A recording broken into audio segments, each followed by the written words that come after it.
What up, cappers, gamblers, punters, hustlers, low baggers? Happy Tuesday, August 11th to all of you. Another week begins here at Betting with the Bag on Odds Headquarters, brought to you by odds.com. Tuesday to Saturday, it's time to go.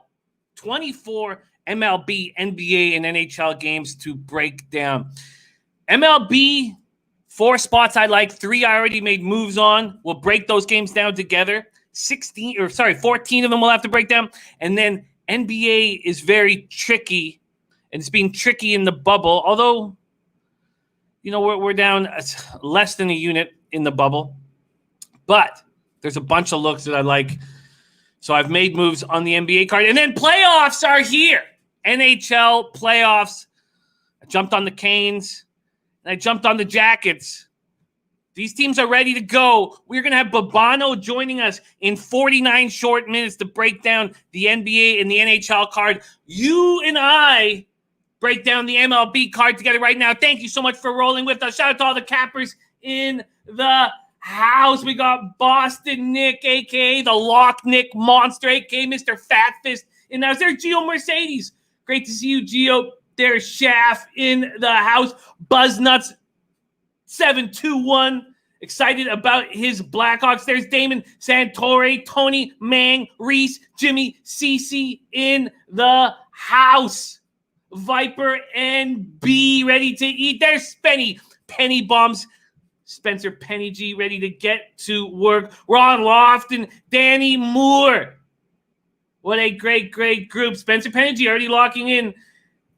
Columbus plus 150. The Flames minus 105 and Carolina plus 110. Well, I'm with you on Columbus and Carolina. He's also on Chicago plus 175. Big balls plays there. Ron Lofton talking about the Phoenix Suns, his Phoenix Suns, who continue to roll. Like Michael L. says, where the for sure money at the bubble being bullshit at the ending. The bubble's being tricky. It's being tricky, but there's a bunch of spots that I like on today's card. The bubble has been tricky. We got Spencer Penny G's action here in MLB. Tim Montana ready to get to work. Leroy Flood ready to go. Let's take a look at Spenny Penny Bombs MLB action. He's 24-19-2 on the year. He's on Brewers, Twins, first 5, under 5.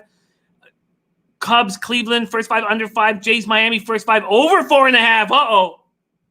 We're going head-to-head on that. Rockies, Diamondbacks, first 5, under 6.5. Rockies, first 5. Money line, Rockies full game. Wow, going heavy there. There's Leroy Flood in the house. Penny Bombs coming in, firing away. Let's take a quick look. Oh, and Reese says I'm on Jackets and Canes as well. I don't know how it's just almost like a have to make this bet. You just have to make this bet. You got 2 teams rolling, going up against. Look at the David Javu we're getting with this Lightning Jacket series, but this time it's not just Hedman that's gone. Stamkos gone too. God. Penny Bombs. Bucks Wizards under 231.5. Mavs first half. I'm on Blazers full game with you. He's on Boston, Memphis over, and Rockets money line, and Pels money line for Spency Penny Bombs. There's Joe Yurkovich on the Tigers. I'm on the Tigers first 5 right with you. Joe Yurkovich and Joe. Joe's such a good capper. Joe sticks in my head so much. And Joe is absolutely right about Tommy Malone. As he usually is. There's Canascat in the house ready to go. Leon, Mitch Bruner, JR, Top Set, plus 29 units in MLB. Come on. Oh, we got look at that from Top Set. We got a tennis parlay from Prince of the City. Take a good look when Prince of the City drops tennis parlays. Rogers, Gortasova, and Azarenka. Man, Prince of the City eats. There's Guillermo Zertucci in the house. Reese is always also on Flyers puck line for tomorrow. There's Helgard Werner in the house. Milo. Jared Schrader is not buying this bullshit from the Canes and the Jackets. Jared Schrader not buying that bullshit. Props profit on the Blues who face my knucklehead. Sadly, how does Dallas and Calgary get to meet up? God, we were licking our chops at Dallas. Just memories of Bure's elbow going into Churla's face, head.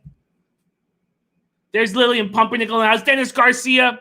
Birdie ready to go. Look at that. Birdie ready to go. Hunter Engelhart in the house. The Woj ready to go.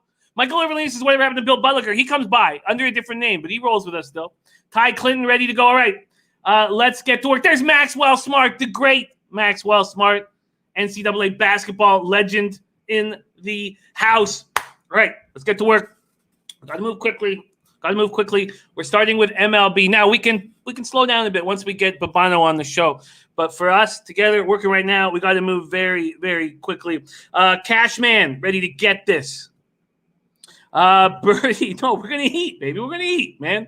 Let's get to work. So, MLB baseball, sitting plus 3.95 units. Hanging perilously over the plus spot. Any bad day could throw me in negative units. 42 and 34. I'm at 55.3%. My ROI is 5.20%. My average line is minus 110. Let's get to work right now. Marlins, Blue Jays. Let's look at the market moves first of all. And I'm going heads up against our Spenny penny bombs in this. Eliza Hernandez versus Hyun Jin Ryu. Jays open up as minus 170 favorites at Bet365. They're now minus 155, a 15-cent move over to the Miami Marlins. This total opened at 8, and it's now a few books have moved it to 8.5. This first half total that I'm on. Let's see what's going on here. The first half total. Okay, it's fine. It's juiced to the under. I got in time. Okay, no worries, no fear. No fear. All right, let's get to work. Marlins 7-3, 5-3 on the road, going up against the Blue Jays, who make their debut here in Buffalo. They make their debut. We're all excited about them finally getting to put some bags down and not living out of a suitcase. Being very tough on these Jays. Started the first 13 games on the road, win 5 of them. We'll take it. 75 Fahrenheit clear, 13 mile per hour winds sideways across the diamond, which will help the movement for Ryu and Hernandez. Top sets with me. Marlins first 5 under for our man Top Set. There's MMA locker room. MMA locker room coming in. He's going to be dropping his pitching props. There's Joseph Gomez in the house. Shaft, Maniar, Joseph Gomez. All right, let's work. Okay. Marlins been hitting lefties, 280, 804 OPS. But Ryu got his shit together in that last start. First win as a Blue Jay, 5 scoreless against the Braves, 8 strikeouts. We are waiting for a sign that we have an ace, and we got that sign. There's Brandon Lugo in the house. For me, we got that sign. And the Jays aren't hitting righties. 224, 692 OPS. Both Toronto and Miami had a day off in the schedule tomorrow. George Wood says Blue Jays 10-plus runs tonight. Book it. Damon Santori says, I like Ryu today. Blue Jays are hitting 218 as a team. American League worst, 39 runs scored. I can't trust them to deliver offense. Birdie says under first 5 in Jays, but I worry because 70% of that young Jays team will be more comfortable in Buffalo than in Toronto. The Marlins have put this together amazingly. Jesus Aguilar is playing so well right now. And Hernandez coming off 4 1/3 scoreless innings Wednesday. All right, locked my first action in. First 5, under 4.5. Marlins, Blue Jays, a minus 120. Let's keep rolling. 42 minutes before Babano joins us. We'll go to Royals, Reds. Damon Santori says Marlins are not as bad as you think. I get it. Spenny Penny G says that's why I went over. Look, I understand that many of the Jays have played most of their short careers in Buffalo. But is that going to start? They're just going to start hitting all of a sudden? It's not like it's a small ballpark. It's still 405 to center and 326 to left and right. Mr. Gokster on Jay's score first, but I'm not in this. I don't have this belief that they're going to show up in Buffalo and be like, oh, yeah, that's it. Now we can hit. But we'll see. Claudio S. says, who do you think wins the cup, Jimmy? Well, after what I've seen,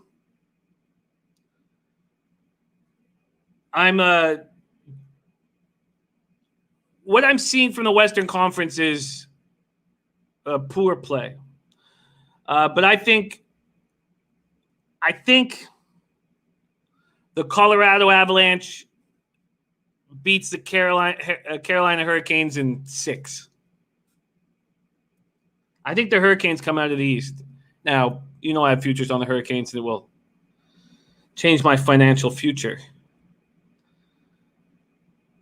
So obviously I'm going to be – I was looking at what the Hurricanes are to win the Cup now, and I'm like, oh, finally. Now it's 11-1. My 30-1. You could have got better than 30-1 before this round, before they swept the Rangers. Michael Overland says Avs won't get out. The West looks bad. Vegas now, to me, is probably the best team in the West, and I don't think Vegas is that good. I think Colorado can beat Carolina. Excuse me. I think Colorado can beat Vegas, but the West looks weak. And then we have these teams like the Lightning and the Bruins who were not putting out maximum effort. I mean, I shouldn't say that. The Bruins didn't look like they were putting out maximum effort in a little 3-game exhibition series when we have these other playoff teams rolling. Okay, there's Jeff Murnane in the house. Yes, Jeffrey, my man, we are there Tuesday through Saturday. Chris N says Boston all day. Look, we'll see it. We'll see if it happens. I can't wait to talk hockey. But Bono's going to be joining us. And just like for a little hint of what's to come, there's an enormous advantage to these teams that just won a playoff series, especially the teams that got a little bit of rest too, like the Hurricanes. Just an enormous advantage that we've never seen before. This is new. And I couldn't help myself. I mean, who would have guessed in the first round matchup between the Hurricanes and the Bruins that the Hurricanes would be plus 125 dogs? That's it. You would think they'd be plus 180. Look, the Hurricanes are rolling right now. The Bruins just go 0-3 in exhibition. Their old squad is supposed to just turn it on. We talked about how coming back into this bubble that the young teams would have an advantage and it would take longer for the older teams to get their legs under them. All right, let's roll. Brady says agreed Vegas at least has some finals pedigree. I just think the West looks weak. West looks very weak. Okay, let's go. Royals, Reds, 86 Fahrenheit, humid, partly cloudy, 6 miles per hour, out to left center. Penny Bombs likes the Caps. Michael Irvelina, not very good. That's why I got 30-1 on the Cup and 15-1 on the on the conference. Not very good.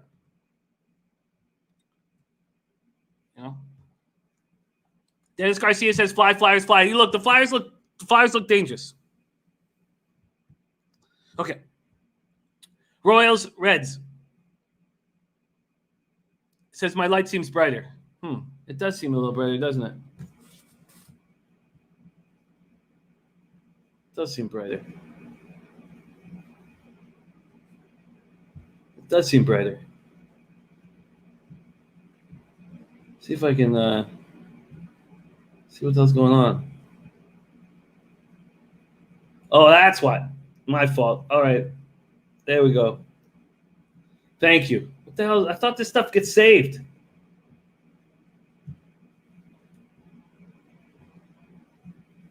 Okay. Thank you. We're back from business. That's what it's supposed to look like. Thank you, Canascat. And your sharp eye. Did feel brighter. Okay. Let's go. 86 Fahrenheit, humid, partly cloudy. Don't make the makeup just on the side with this lightning. Okay, we're going good. Okay, sorry, you guys. We're back. This is what it's supposed to look like, right? What it's supposed to look like? Okay. I'm starting to sweat. Okay. Bubic Castillo. Castillo 0-2, 4.76 ERA, 1.41 whip. He's getting touched, but he's got 26 Ks in 17 innings. Is he going to step up against his Royals team that believes in himself? Won 4 straight. First 17 games were against teams with a better than 500 record, and they look good against them. Royals got back Keller, Junis, Hunter, Dozier, and they're rolling. Now, no one's ever faced Castillo. Reds put Moose on the IL, He was hitting 238 with 2 home runs, 6 RBIs. He's been beaten up all season, I should say. Castellanos is off to a strong start, 293 average, 7 homers, and 16 RBIs. He's rolling. And takes his dirty fingers, sweaty palms. This game makes me uncomfortable, although I do think that the Reds, with Castillo having never seen these Royals, have an advantage. Let's just look at full game money lines and totals here very quickly. We're using Bet365. We talk legal sports books in America here on this show. Castillo opens up at minus 185. He's now at minus 180. Look, I don't trust Castillo enough to take him as that big of a favorite. So moving on. I'm off of this one. There's Dutch Boy Fresh in the house. By the way, whenever I see Dutch Boy Fresh, I think poker. Tomorrow night, 8 p.m. Eastern, we have the poker episode of That's How We Do. Episode 6, the poker episode with stand-up comedian and poker player Tim Steeves. 8 p.m. tomorrow night. I'm really excited about the show. It's going to be a lot of fun. And it's going to illuminate some very important factors. And in the end, we'll end up talking about online because sadly, it looks like that's sort of where we're going to be playing most of our poker in the next little while. Sadly, Tim Montana says, "I'm a poker dealer, Jimmy." Tim Montana, we need you. We need you in the audience. Kanaskat says, "Great guy." Yeah, Steve's is a great guy. Funny guys. Some of you guys might remember. Tim Montana said, "I heard you fish in poker, man." I like many others tried to play poker full time, make a living off of poker, and my ROI did not make sense for these ridiculously long sessions I was putting in at the Hard Rock. Hunter Engelhart says, "Is there an online poker low bag group?" Sort of. Our boy Dutch Boy Fresh, our man Dutch Boy Fresh does it. So I know Tim Montana. Don't worry, man. Don't worry. I got you. But yes, okay. Let's keep rolling along here. But tomorrow night, 8 p.m. Eastern, the poker episode. Helgard Werner says, "My poker way better than my sports." I'm looking forward to it. It's going to be very, very, very enjoyable. Hunter says, "That got me through quarantine." Got a lot of people through quarantine. For us, it was the horses. There's Jordy Nordman in the house. Okay, I'm off Royals, Reds. Yes, Jared Trader, and we're in talks of bringing Loshak in the bag back on Saturdays. So we're trying to figure out how to make that work. And yes, talk to the legend Lodos Loshak, whom we all love dearly. Okay, Damon Santori saying Parliament Omaha is where the money's at. Okay, beautiful. Let's keep rolling along here. Braves, Yankees. I made a move here. I'm not trusting Montgomery right now. And I do believe in Tukey. So I am still scared of the Yankees offense, even without Stanton. So I did just go first five. First five plus 115 for the Braves, 82 Fahrenheit. And top set. Look at there. We go. Poker Brisk player poll. Top set. So top set.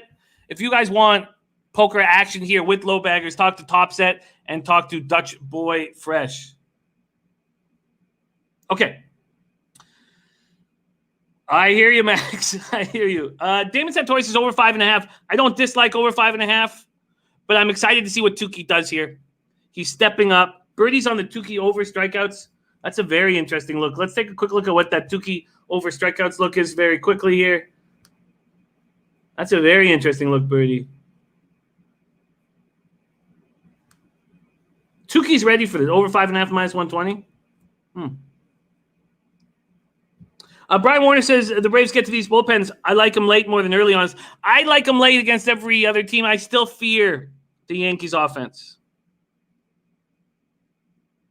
So Damon Santori says take the 5.5. Says they can both do it easily. I'm with Tukey here. 6.08 ERA, 1.20 whip, 13 and a third, 20 Ks, 4 walks. He's allowed 2 home runs. Montgomery and Tukey got touched early this season. His last 2 starts to be much better, but we'll get into that in a second. Montgomery 1-1, 5.59 ERA, 1.34 whip. Just made it through 9 2/3, 6 Ks, 2 walks, 2 homers. Braves are hitting righties hard, 263, 827. Yankees are hitting lefties hard, 260, 813 OPS. No Stanton. Stanton out. Montgomery allowed 1 run, 5 hits over 5 2/3 over the Red Sox on July 31st. I'm like, okay, it looks pretty good. But then against Philadelphia, now I know Philadelphia has power against lefties. He didn't look quite as strong. And TJ, look at it. Here we got TJ. Gio Gonzalez over 3.5 Ks. And hasn't projected at 5.9. Wow. Dutch Boy Fresh, I love this NBA card. I feel stronger about this NBA card than I have in a few days. Although I got a bad number. My friend Will Gomez made sure that I recognized that I got a bad number in that 1 p.m. game with the Nets. I'm on the Nets, by the way. All right, so let's keep rolling along. I got 4.5, which I had to pull the trigger. I want it. Damon says, how do we feel about Lester? MMA Locker Room says, Montgomery won't last 4 innings. Okay, let's roll. So Yankees don't have Stanton. They're not getting big hits right now. Not hitting with runners in scoring position hitting 227. They're coming off dropping 3-4 against the Rays. Mike Ford served as DH on Sunday. Now they're going to play 9 straight games at home. I expect them to go on a roll. Acuna hitting very hard, 364 in his past 10 games. Same with Travis d'Arnaud. He is rolling as well. And Tukey, 4 scoreless innings, 7-1 win over the Mets August 1st. Then 3 runs on 4 hits, 6 2/3 against the Jays in the no decision.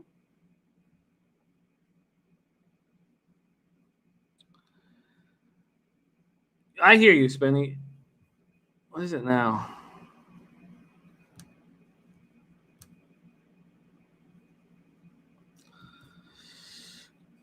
Okay, we're going to get into basketball here shortly. Okay, we'll get into that shortly. Okay, let's keep rolling here. So I'm on Braves, first 5 plus 115. That's my second look. Brandon Lugo says, I'm on the Yanks at home off an off day, but they're just coming back home, Brandon Lugo, so it's not quite – I understand that angle. There's Ralph Portwando. Beautiful, Ralph. We've missed you. Dutch says, talk to me, Jimmy. I can't wait. As soon as Babino gets on, so in less than 30 minutes, we'll be talking NBA. Let's keep rolling here. Orioles, Phillies, 85 Fahrenheit, humid, 9 miles per hour, out to left center. I was sitting here thinking, man, is there a chance I could get a 5? And, of course, not. It's been pushing towards the under. Not flush saying I'm not touching NBA until playoffs. Too much funny business going on.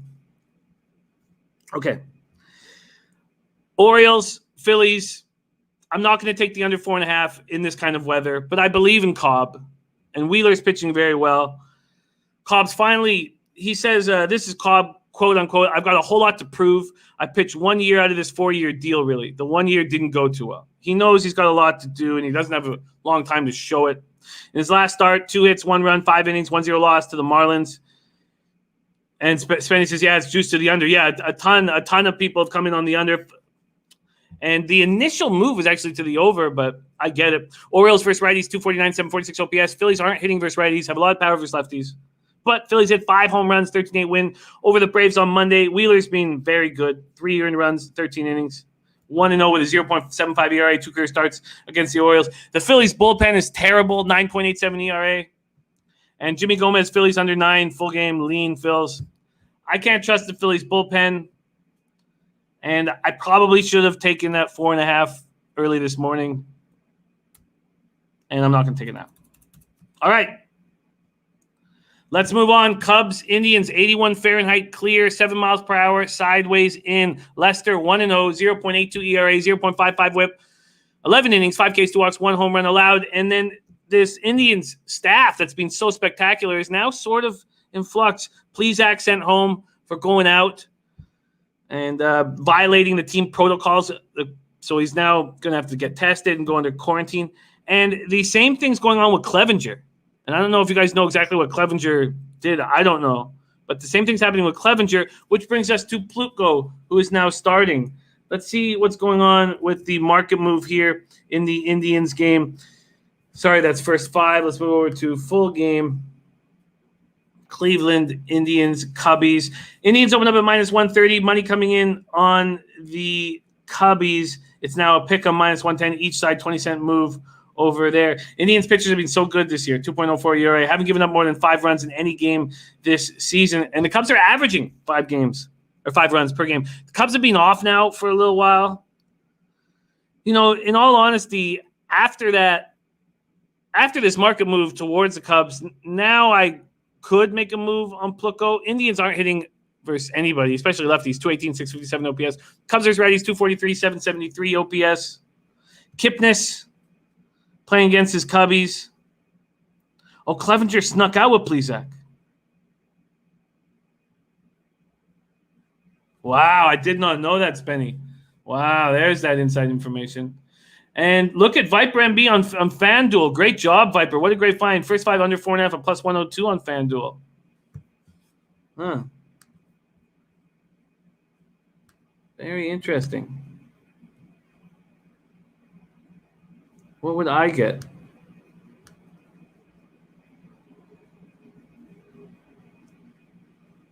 I'm under 4.5 at minus 115. I guess under 4.5 at 115 is not that bad.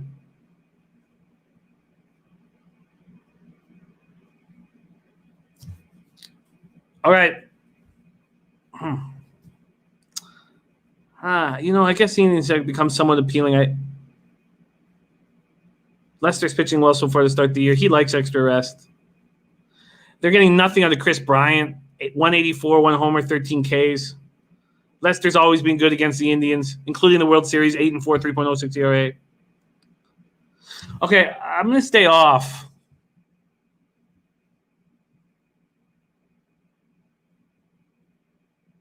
Wow, bada boom. Interesting look. Cubs, Cleveland over just moved up from 5 to 5.5. First 5 total took the under after the move of -120. I like it. There's Johnny Cage in the house. What up, Johnny? Okay, let's keep rolling. We're going to move over to White Sox, Tigers. I jumped on the Tigers first 5 here. I do not trust Gio Gonzalez at all. I've said that many times. There's Hunter Engelhart in the house. Look at that. Cubs, Indians, first half under, and first half Indians on the run line. Ooh, for a score. Wow, I like it, Hunter. Okay, let's roll. White Sox, Tigers. Look, I don't know what Tyler Alexander is going to be moving forward, but 9 strikeouts in a row was spectacular. I couldn't believe it was Fister who had that. He tied Fister for that record. And he's confident right now. This Tigers team is having fun. They're 9-5. I'm going to get a pick 'em in the first 5, and I took it. And Jared Trader just jumped on Cleveland, Chicago, first 5 under 5.5 as well. Damon says, I agree with Tigers. First 5 bet against Gio last time, and he pitched well. Won't do it twice. Oh, he won't do it twice. Yeah, I hope. Yeah, I agree. Joe Yurkovich kind of likes this Detroit bullpen. I'm going to need a little more time with the bullpen. And there's Nutflush. Nutflush likes the over here, and I get it. Nutflush Jr. liking the over. Let's take a look at the market move here in this White Sox-Tigers game. Open at 9, and one book has moved it to 9.5. Rest are still sitting at 9. And our Nutflush liking the over here. C-Mac in the house says, Jimmy, like the Tigers here. So do I. So do I. And I'm on. Alexander struck out 9 straight Reds. He's started before and started poorly. White Sox scored 11 runs while losing 5 of their past 6. 0 for 3 runners in scoring position, stranded 9 on Monday. Gonzalez allowed 10 earned runs, 27 hits in 11 2/3. 27 hits in 11 2/3. 2-4 with a 6.68 ERA and 7 starts against Detroit. And then here you have White Sox injuries. Lurie Garcia, Abreu. Now they're hoping to get Anderson back and Edwin Encarnacion back, but are they going to be rolling? Tigers first 5 -110. Let's keep rolling. Next up, Nationals Mets. 80 Fahrenheit, humid, 12 miles per hour out to left center. Scherzer, Porcello. We remember this matchup last week. I jumped on the under, and the final score was 3-1. But I had this feeling that Porcello would step up going against his ex-teammate, Scherzer. And often pitchers, when they go up against Scherzer, they step up because they know they're going up against a first ballot Hall of Famer, a legend, and they step up. And he did that, and I'm not going to go right back to the well. I'm not going right back to the well. The Woj says, my hometown Tigers are hitting well and playing with a lot of confidence. They are. And Schaff getting Tigers first 5 plus 100 at BetMGM. Nice find, Schaff. Nice find from our band, Schaff. And Brandon Lugo says, and Tigers also just faced a soft tossing lefty. Man, I like that term. Those soft tossers. So I'm not going back to the well. A couple of reasons why I'm not going back to the well with that first 5 unders. Scherzer's dealing with this hamstring issue. This total has gone up a run and a half from its opening line in some books. A full run at other books. Wow. That's wild. A run and a half? We rarely see that without a pitching change. Holy. All right. Waiting for this to okay, here we go. Full game. Nats open up at -150. They're now -145. I don't know how you can trust. I don't know. Hunter's also on Kyle Freeland over 3.5 Ks for -115. Oh, that's a very, very interesting look, Hunter. Very interesting look. Scherzer 10-5, 2.67 ERA in 22 games against the Mets. He always plays the Mets tough, but he was throwing 92 to 93 miles per hour in his last start where against the Mets when he only lasted 1 inning. So I just can't. What do you trust here? And Stroman's now opted out of the season. That upset me. All right. Let's move on to – so those are 3 bets that I've made. Here's a bet that I want to make, but I couldn't get the -1, and I did want to go for a score. So let me just move over to full game here. Joe Yurkovich is on the Nats. Team total over 4.5 at -108. I like it. That makes sense to me, Joe. Nats seeing Porcello for a second time after putting up 16 runs last night. I think that's a good look, Joe. I think that is a good look. I'm on the Rays today. I was waiting for the alternative line. It just wasn't coming out. And it's out now. -1.5 at +140. So you get 50 cents. Is that enough? That's not enough. What does that do? Let's just pop it in the run line calculator brought to our man Ron Crawford. What the hell is it? There it is. I don't think that's enough. -110 +140 gives me a +114 though. Okay, I'm not going to take the Rays on the -1. I'll just take a -110 here. Look, I don't believe in Martin Perez. I don't believe in Martin Perez. Johnny Cage, I'm on the Nets, and that's going to be the first thing we're going to talk about. Don't worry, I promise you, we're going to talk about that game 10 minutes before. Yeah, I'm shocked, Damon Santori. I thought we'd get more out of that. Gate Passkey says no starters in Nets Orlando like the under. There's Brian Watts now. It's great to see you, Brian. Gate Pass, that makes sense, but these guys seem to play with more heart. They're excited to be on the floor, and they know that these opportunities are few and far in between. Let's stick back to Rays Red Sox here. 85 Fahrenheit clear, 13 miles per hour out to left field. Rays are rolling and back over 500, and I'm going to ride them. Martin Perez looked terrible in that first start where we faded him. He came back, we faded him again, he looked good. Then in that third start, we didn't fade him, and he looked good again. I don't buy it. Rays versus lefties, 240, 758 OPS. Red Sox versus righties, 218, 669 OPS. Initially, I could have got the +100, but I waited too long. No, you're right, Intex. I need to get a horse racing hat on the shelf. I also got to get Tony Busher, give me a fireman's hat. Let's go back to Tampa. Ended a stretch of 12 consecutive games, scoring 5 runs or fewer. They were getting production from the back end of their lineup. Margot, Kiermaier, Perez went 8 for 13 in the bottom of that order. That win was Tampa's first on the road all season, but they won 4 to 5. It's a bullpen day. And look, these Rays just got shut out by Perez, whom I don't believe in. Perez 1-4, 6.10 ERA, 11 career games against the Rays. There's Ron Crawford. Speak of the man, and he appears. Ron Crawford, much love, man. Ron Crawford, drop your spreadsheet play of the day in the chat when you can, and I'll pop it up. I'd love it when you drop it instead of me telling you who it is. So, Cashman19 says, get me your address. I will send you a Saratoga hat. Deal. And deal, Cashman. Deal. Okay, let's move on to Twins Brew Crew. There was a time where I thought Tyler Clippard was a disaster. There we go. Ron Crawford, spreadsheet play of the day. The Rockies. 9-4-1 on the season. The Rockies for Ron Crawford. Clippard over the last couple of years has been so good. And there was a time when he would come into pitch, I would automatically start betting the other team live. He's changed.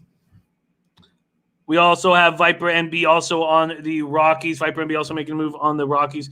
Twins versus righties, 228, 721 OPS. Brewers versus righties, 212, 645 OPS. Going up against this 33-year-old journeyman Lindblom. 9th start of his career for the 33-year-old. Second-round pick by the Dodgers in 2008. He's okay. Joe Yurkovich already has the Twins team total over 4.5 and +108 in his pocket. That's a nice look. 77 Fahrenheit clear out to left field. There's Lamont Williams in the house. Padres money line last night. Nice job, Lamont. All right, let's see what we're dealing with here. Twins, Brew Crew. Twins open up at minus 115, and now the Brewers are favored at minus 115. Interesting. Mr. Gogzer says KBO's finest in Lindblom. And I'm expecting the roof to be closed, but I couldn't get that information. All right, let's move on to these Rockies. We've already heard from the chat, C-Mac liking these Rockies, and it is a Ron Crawford spreadsheet play. MMA Locker Room says, I've got 2 plays, and I'll be dropping them on Odds HQ IG today. By the MMA Locker Room. I like it. Okay, dope. And Damon Santorio, Angels first 5 over 2.5. They mash Fires, right? They are at home. We're going to get there very quickly. Let's get through this game here. We have 14 minutes before we're joined by Babano. We start hammering NBA. And Hunter Engelhardt also on no-score first inning. Rockies Diamondbacks plus 135. Look at that. And look at the stats to back it up. I love it, Hunter. Christopher Comentini saying Gallon is the real deal. Sean Mosler says, hate taking unders in that park, but love the first 5 under here. We've done a nice job with these first 5 unders in Colorado so far this year. Zach Allen, 2.81 ERA, 1.25 whip, 16 innings, 21 Ks, 7 walks, 3 home runs allowed, 94 Fahrenheit in Colorado. In Denver, mostly cloudy, 6 miles per hour in. And Joe Yurkovich also made a move on that first 5 under 6.5. Joe Yurkovich has also made a move over there. And Mr. Gokster says no score first inning is a beautiful look. Mr. Gokster. And Lamont Williams, max betting Lightning money line without Stamkos and Hedman. Ballsy. Okay, Cashman, let me get this. It's not coming up on this thing for some reason, so let me write down your email here. Wetzel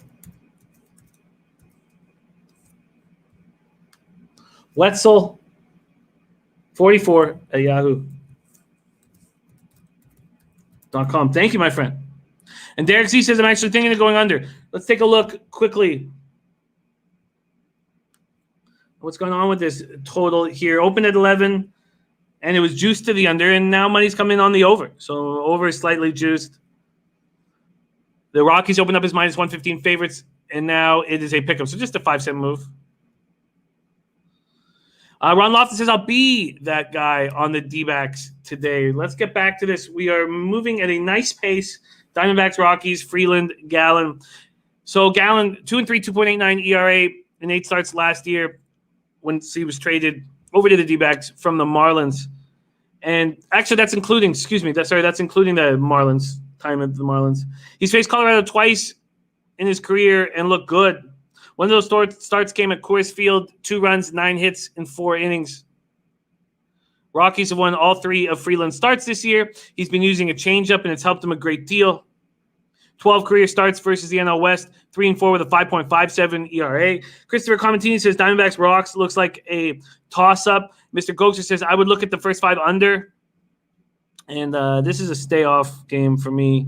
I want to see Freeland continue to do it because he's still only got 11 Ks and 18 2/3 with 6 walks. And Zach Allen in Colorado is tough. I don't dislike it. I don't dislike it at all.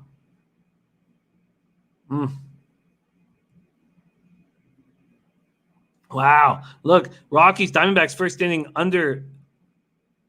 Plus 132 on DraftKings. Nice job, Chef. Plus money on that. Interesting. Let's just take a look at the expected lineups quickly. I think I might join you guys on this. I panic with these first 5 unders in Colorado, but we've had great success with them.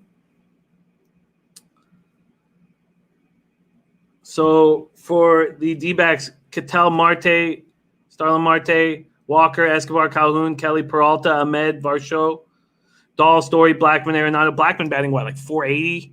Murphy, McMahon, Kemp, Hilliard, Walters. I'm going to stay off of it.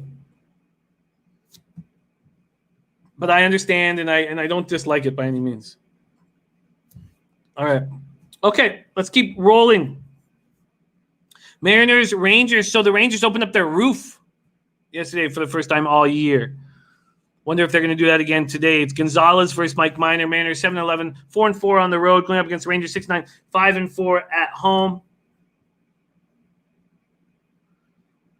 And this total opened up at 8. It's gone to 8.5. Minor and the Rangers opened up at minus 145. There's been a 10-cent. That's a bet 365. A 10-cent move towards the Seattle Mariners. Neither team is hitting lefties. Mariners versus lefties 208, 628 OPS. Rangers versus lefties 230, 698 OPS. Miners velocity is down 0-3, 6.89 ERA. Still whip is not bad, 1.34. 15 2/3, 15 Ks, 5 walks. Marco Gonzalez, 2-1, 3.06 ERA, 0.74 whip. He has looked good this year, but still allows the long ball at a high rate, 4 home runs. Sean Moser says, trust Minor every game. Don't trust the offense. The Mariners opened up their offense last night. They'd scored 10 runs in 4 games. And then, is that right?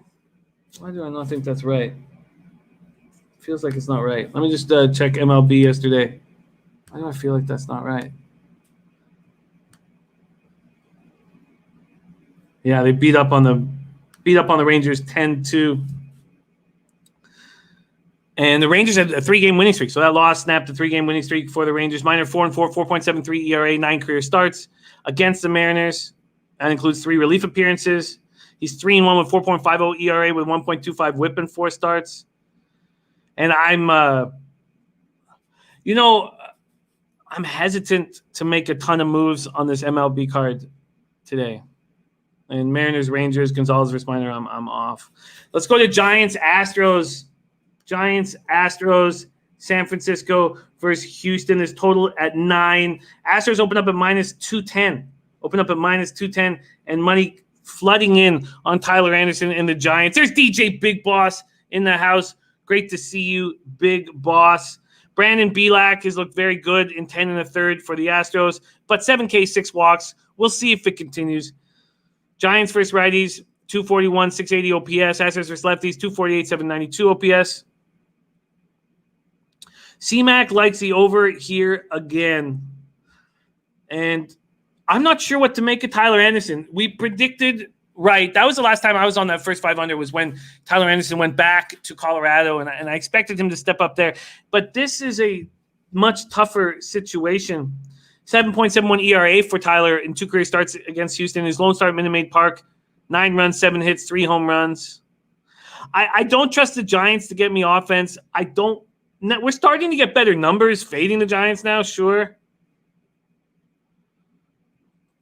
There's the diehard MMA podcast. Our man Clint in the house. Great to see you, Clint. Great show, by the way, Clint had yesterday. Matt Holt, the great Matt Holt, was on it. Check it out on Odds HQ.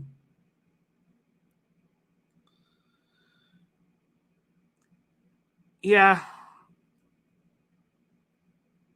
Sean Mosler says it right. Yeah, I can't bet the Giants in my opinion. Don't like this game except for the over. I'm not going to – let's see. Is Tyler Anderson going to step up again? Probably not. And the over makes sense. But I can't trust the Jays or the Giants to get me runs when I need them. Okay, I'm off. Let's move over to A's Angels. We have 6 minutes before Babano will be joining us to talk NBA and NHL. And I know there's an NBA game popping off here very soon. Athletics Angels, 78 Fahrenheit clear, 8 miles per hour out to right center at Angel Stadium. Let's see what we're talking. Market moves here. Initially juiced slightly to the under, now slightly juiced to the over. So a 10-cent move towards the over. And a lot of money coming in on Bundy and the Angels. They opened up at minus 130. They're now up to minus 160. A 30-cent move. 30-cent move. Let's see what our man Birdie's up to here. Sean Bird. Under first 5 in Detroit. Detroit first 5 money line. I'm on Detroit first 5. He's on the under first 5 Rockies and under first 5 at Houston from our Sean Bird. Del Toledo in the house. He's on the over 9 in Angels A's. There's Crash 99 in the house. What up, Crash? Okay. Let's talk A's, Angels. A's versus righties, 217, 720 OPS. Angels versus righties, 230, 771 OPS. Fires faced the Angels on the 26th of July, and he got touched by them. So why wouldn't he get touched again? That's what the market is saying. And, they're right. There's Robert Johnson. What up, Robert? Thank you for joining us. Oh, Connor Mack says Oakland are pass value. Oakland plus 145. Yeah, this is a pass for me. I can understand getting in on the Angels at minus 130. I can. But then even then you'd want to take the Angels first 5. Sean Moses says intriguing game here. Angels and Trout killed me last night. I like the A's again here tonight. Christopher Comatini on the Angels first 5. Viper MB lean A's at the plus price. Bundy 3-1, 4.26 ERA in 6 career games, 5 starts versus the A's. And last Thursday, complete game, 1 run, 4 hits. I had to make the Angels brass feel good. All the dumbass decisions they made over the last 5-10 years. A's, Angels is another pass for me. And if I sit here with only 4 games, that's fine. I don't know. Look, then I don't need to walk around sweating buckets all night. John Dozier, no, we're doing NBA here in 5 minutes. Popping off NBA here in 5 minutes. Final game on the card. Christopher Comatini saying Bundy looking good. Gabe Paskey said I had 0 first 5 in full game last night. Just killed my full game.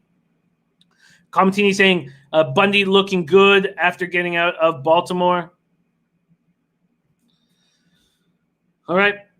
Let's talk Padres, Dodgers, Richards, Stripling, 81 Fahrenheit clear, 7 miles per hour out to right center, and the Padres certainly seem like the real deal. Shout out to Paco Healy. Hooked me up with this bad boy. Dodgers open up at minus 180, a 25-cent move. That's a bet 365, a 25-cent move towards these Padres. Total opens up juice to the over. A 5-cent move back to the under, but still slightly juiced to the over. Richards 0-1, 4.60 ERA, 1 point. There's Paco Healy now. Congratulations, man. You guys, you're like Canuck fans. You guys have been starved for a good baseball team. You guys deserve it. You guys deserve it, Paco. Richards, especially after losing the Chargers. I mean, come on. Let's have some glory for you guys over there. 4.60 ERA, 1.2 on whip, 15, 2/3, 16 Ks, 5 walks, 2 homers. And then Stripling looks very good this year. 3-0, 4.00 ERA, 1.00 whip. 16 Ks in 18 innings, 4 walks, 3 home runs allowed. There's Robert Allen in the house. What up, Robert Allen? Our guy Robert Allen here to get some paper. Del Toledo says I had Padres actually somehow won and have Padres again. Tugging on Superman's cape is tough. Dodgers versus righties hitting them. They're both hitting righties well. Padres 239, 798. The low average, but power. Dodgers, same thing, 238, 771 OPS. Brandon Lugo says Bundy coming off complete game, 107 pitches concerns me. Richards, 1-1 lifetime against the Dodgers, 7 appearances, 5 starts, 2.55 ERA.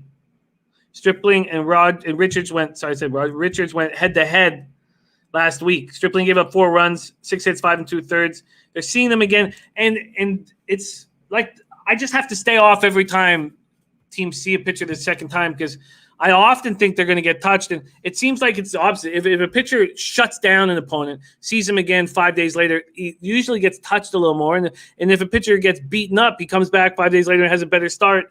That's simplifying things too much. And I'm off. All right. So, wow. My lightest load in MLB in a while, and I like it. I'm fine. Marlins, Blue Jays, first 5 under 4.5, minus 120. There's Noli Nose in the house. Noli Nose can be seen right here tomorrow. Wednesday, we'll have Noli Nose on the show. All right. Marlins, Jays, first 5 under 4.5. Braves, first 5 plus 115. And take off that Orioles Phillies under. Do I lean aside? Yeah, I guess if I was given a free play, I mean, that's a bad question to ask me. I live in Toronto, and the boys are coming back to Buffalo to play first. I feel like I'm a little tainted here. I don't want to lead you in any direction. Let's just see what the odds are there. Yeah, it's yuck. Fucking gross. First 5 under 4.5. Marlins, Jays. Royals, Reds off. Braves first 5 plus 115. That's a bet I've already made. And then the other bet I've already made is Tigers first 5 minus 110. The bet I'm going to be adding in is the Rays minus 110. There you go. Sean says not an acceptable answer for a degenerate. A degenerate I care about very much. Matt Randall is I've spoken with Matt. By the way, Lowbaggers, Matt Randall celebrated his son Briggsy's first birthday last weekend. So big happy birthday to our little man Briggsy, whom we love dearly. And Matt's just been busy. Coming right from Matt here. Just being busy. He's an essential worker. And COVID has changed things, so he's just been very busy. But he'll be back. There's Arthur Me Jr. likes Miami team total under. Okay, 4 plays for me in MLB, and that's it. We got to get right into this first NBA game, and we have just the man to do it. Babano in the house. Please, all welcome to the show. Straight out of Hamilton, Babano in the house. Babano, what's up, my man? You know, Jimmy, it's a funny story. For the longest time in the NBA this season, it's been up and down. It's been all around. And then I get the email from Cynthia, our good friend who's done a great job working behind the scenes with odds.com, saying, you know what, Ian, give me these videos and articles for the NBA on a daily basis for the website. And since she did that, we're rolling. So I'm happy. I mean, it's been great for me. It's been great for everybody, hopefully checking those out on a daily basis. And there's some good spots on this card today, Jimmy. So let's look at it. I like it. We have a game popping off in 8 minutes, and I already pulled the trigger, for better or for worse, on the Brooklyn Nets. And obviously there's been some announcements as to who is in and who is out of the lineup. Why don't you take over here? This game pops off in 8 minutes. Brooklyn versus Orlando. And right now at Bet365, it's a 4.5-point spread with Brooklyn, the Dogs, and this total's at 224. Yeah, I mean, this one is one of those games where you want to pay attention to who's in and who's out, because for the Brooklyn Nets and the Orlando Magic, these are two teams that already know who they're playing in the first round, that have already clinched seeding. But you see for the Orlando Magic, it's a question of who exactly is going to be in there. Evan Fournier out, Terrence Ross out, Michael Carter-Williams out, Aaron Gordon out for this team. So they are sitting a lot of key guys. You know, Fultz looks like he's going to play, DJ Augustine, James Ennis, Wes Iwundu. But other than that, it gets very, very thin from an Orlando perspective. And that's why I think people have been taking some Brooklyn bets. But Brooklyn's got guys out too. I mean, LeVert, Jamal Crawford, Garrett Temple, Joe Harris, Jamal Crawford, Jared Allen. They're all sitting for the Nets too. And to me, this is one of those games that personally, Jimmy, I stayed clear of. But in a game like this, where there's no incentive on either side, they're locked into the 7 and 8 seeds. They know they're playing Toronto and Milwaukee, respectively, in the first round. They're both sitting a slew of starters. If you're going to get involved in a game like this, you take the points and pray. And that's why if I were to do anything, it would be Brooklyn or pass, but I passed. Yeah, coming back to it, I don't know why I was the Magic, I don't trust their heart. I also don't think Vucevic is going to play much at all in this game. I will say this, Jimmy, from an effort standpoint, from a compete level perspective, Brooklyn's had it and Orlando has had it waning for the majority of this restart here in the Orlando bubble. And that's trouble for a team that has to lay points and has to do it without a ton of key starters on the floor. Yeah, agreed. It's also no point to talk about the pace of these teams in the bubble just because there's so many players out of the lineup. The Nets have looked good under Jacques Vaughn. They've looked good. They've like you said, the compete level is up. We went over all of the issues with this Magic team, and I just don't trust these guys to step up. And I do trust these Nets to fight, and I expect Tyler Johnson to try and get his job back. So I took the Nets plus 4.5, and I should have got him at 6. And I guess we'll leave it at that. I'm on the Nets plus 4.5, and uncomfortable about it. And I guess now thinking about it more and more, if I could go back in time, I probably would have stayed off that bet. Guillermo Zertucci said graduated high school with Jacques Vaughn. Beautiful. Nice, Guillermo. He seems like a good guy. All right, that guy's coaching for his job, by the way, and he might have played himself into keeping it. I mean, that's not for sure, but there was nobody, not a soul on this earth saying when he took over as the interim coach from Kenny Anderson that he's going to be the long-term guy. Nobody thought that in a million years, but he's putting himself in a position where they at least have to consider, maybe giving him a shot for a full season next year. So it'll be interesting to see where they go. But you got to give Jacques Vaughn a lot of credit. He's had this team with a mangled lineup and players bowing out left and right, particularly for this restart. And they've bought in, and they've given him everything they could ask for. Yeah, Spencer says he has those Nets playing tough. All right. And DJ Big Boss went to junior high with Jacques Vaughn. All right, let's go to Rockies Spurs. I did make a move on DeMar DeRozan over 22.5 points. Yeah. I just think I feel like things have changed a little bit here with the Spurs and with DeRozan's play. And now he's just taking it. At first in the bubble, he was being a real leader. He's really hustling and he was distributing. But now he's taking it upon himself to get the buckets. And the Spurs are playing for pop and they're playing hard.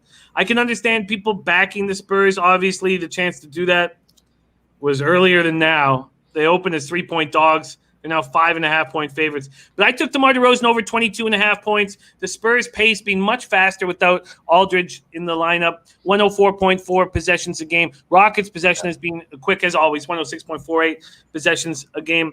And it's very tight here in the West. Memphis has 8th place. It's a half-game lead over Portland, 1 full game ahead of the Spurs, who are here and are fighting for pop. So it was a pretty I was too late to get on the Spurs, but not too late to back DeRozan over 22.5 points. No Harden, no Gordon for the Rockets. Rivers coming off that 41 points, and Westbrook is going to be back in the lineup. But, Bono, did you make a move here, Rockets Spurs? Yeah, I jumped on San Antonio around, 10 a.m. this morning, just after the line came out. It was plus 1.5, I believe, at the time. I was like, I got to jump on this. It can't hold. It won't hold. And sure enough, now 5.5 point favorites now for the Spurs. We've seen a big move toward them. But I caution you, if you're going to get on San Antonio now, that's not a long-term way of having success, betting on sports. It's not. So you got to be careful if you're late to the party. And the Rockets aren't sitting everybody. Obviously, we know James Harden's the big one. He's not playing. Daniel House, who's really played well, I thought, here in Orlando, he's out as well. Those are the two key ones for them. Obviously, they've been without Eric Gordon from the beginning, but those are really the main ones. Everybody else seems to be a go. Westbrook, Austin Rivers is going to play. Ben McLemore is going to play. PJ Tucker, Jeff Green, who's played well. Covington, one of their better defenders. So this isn't a layup for San Antonio by any stretch, but there's clearly a lot more at stake here for the Spurs. They play with great spirit. They haven't played always great defensively. That's always a worry when you're playing the Rockets, even without Harden. But, they've shot the ball well. You're right about DeMar DeRozan. Sometimes you don't see that, just take the team on the shoulders all the time and will you to win. But he's done that. I totally agree with your thought process and looking at him over points props, especially because of the Derek White absence for the San Antonio Spurs. There's going to be a lot more that falls on DeMar DeRozan's plate. There's going to be a lot more that falls on DeJounte Murray's plate. They're going to have to really elevate their games even more moving forward. So it's a question of value now. I don't know if I'd lay it with San Antonio now at 5, but I got a good number. I'm going to stick with it, and I think they do win the game. Yeah, great job getting the number where you did. By the way, there has been a 20-cent move. Actually, I think I might have – let me just go over here quickly and just double-check that for sure. Yeah, wow. Sorry, that's right. That's what I thought. Not a 20-cent move. It opened at minus 120. A 10-cent move towards that over with DeRozan, 10 cents. So it's now minus 130 for the over, but the number hasn't changed. So, and Bet365 does that.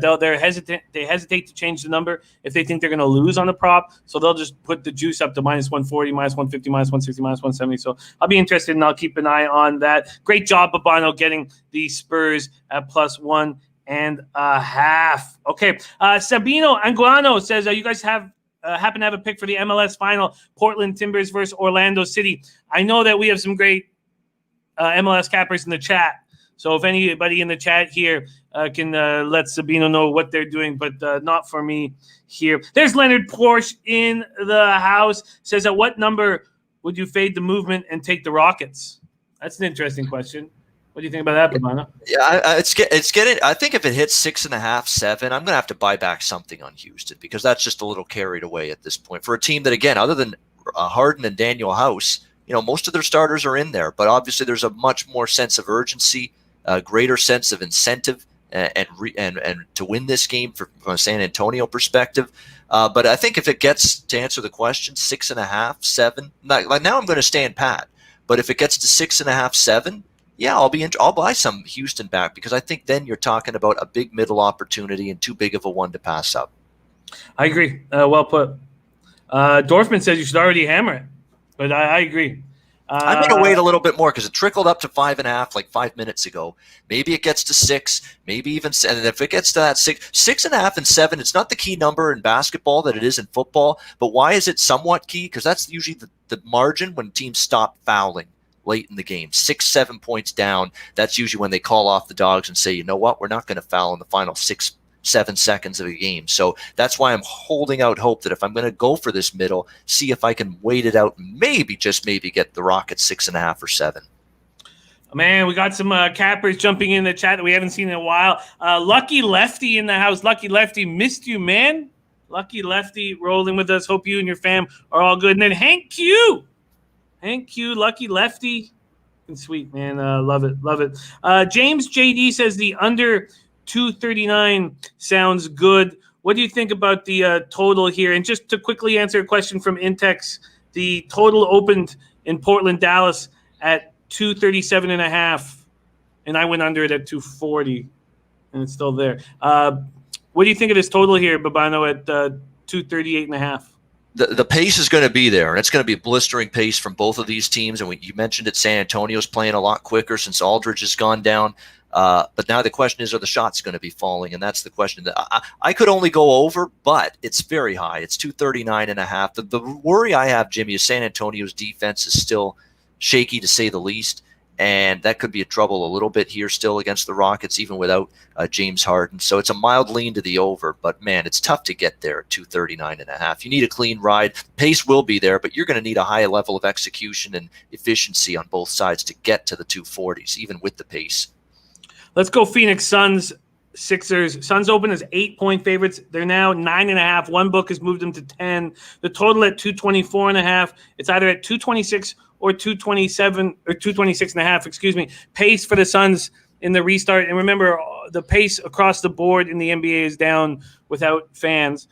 Suns 103.3 and the Sixers 102 possessions a game. Suns 32 and 39, and all of a sudden with a ton to play for. The Sixers are beaten up already without Ben Simmons. Now Joel Embiid will not play tonight due to an ankle injury. Brett Brown says he expects him to be back before the regular season ends. So it was Rich. Richardson goes for 34 points. Burks goes for 20. Harris scores 16. Horford goes for 15. I'm watching that game and I'm thinking, man, I'm going to jump on that Horford points, rebounds, and assist prop. But left knee soreness. Harris has the right ankle soreness. Horford has left knee soreness. Both are questionable. This is a Suns or no bet, and at 9.5 for 10 points, it's a no bet for me. Suns just beat up on the Thunder, 128-101. They probably beat up again here, but I'm off this. Are you making move here, Suns Sixers? Yeah, I did take Phoenix minus 7.5, 9.5 now, and maybe I'll set it. This might be a setup for a middle opportunity as well at some point if there's more Phoenix money that rolls in and pushes this up to double digits. You're right. It's Phoenix or pass a priorium. I mean, this team is rolling. What are they? Undefeated straight up, undefeated ATS here in Orlando. They've been out absolutely phenomenal, and obviously they've got everything to play for. Devin Booker's been outstanding, leading the way for the Phoenix Suns. And for Philadelphia, it's a question of who isn't going to play more than anything. They've already ruled, obviously, Embiid. They're not taking chances with him. We know Ben Simmons is out indefinitely. Josh Richardson is not going to play, and he's been one of the guys that's kept them going offensively. That's a big concern for the Sixers tonight. Harris and Horford are game time decisions. If you ask me, if I'm in Brett Brown's shoes, I don't think either guy plays or if they do, it's going to be limited minutes at most. You can't take chances. Just a couple of games. They've got nothing left really to strive for here in these final 2 regular season games. Be careful with Horford, an older guy. Be careful with Tobias Harris. You're going to need in that wing position if you're going to make a run in the playoffs when it's all said and done. So I don't expect them to be in. And if they are ruled out, there's going to be even more Suns money coming in. So if you like Phoenix, you should have bet it already, but if you haven't bet them yet and you like them, bet it now. It might even go up further before tip-off. I'm going to stick with Phoenix. I don't know if there's a number in mind for me where I would look for a middle and buy some Sixers, but for me, I'm just going to stick with Phoenix at the -7.5 that I got. Nice job getting the 7.5.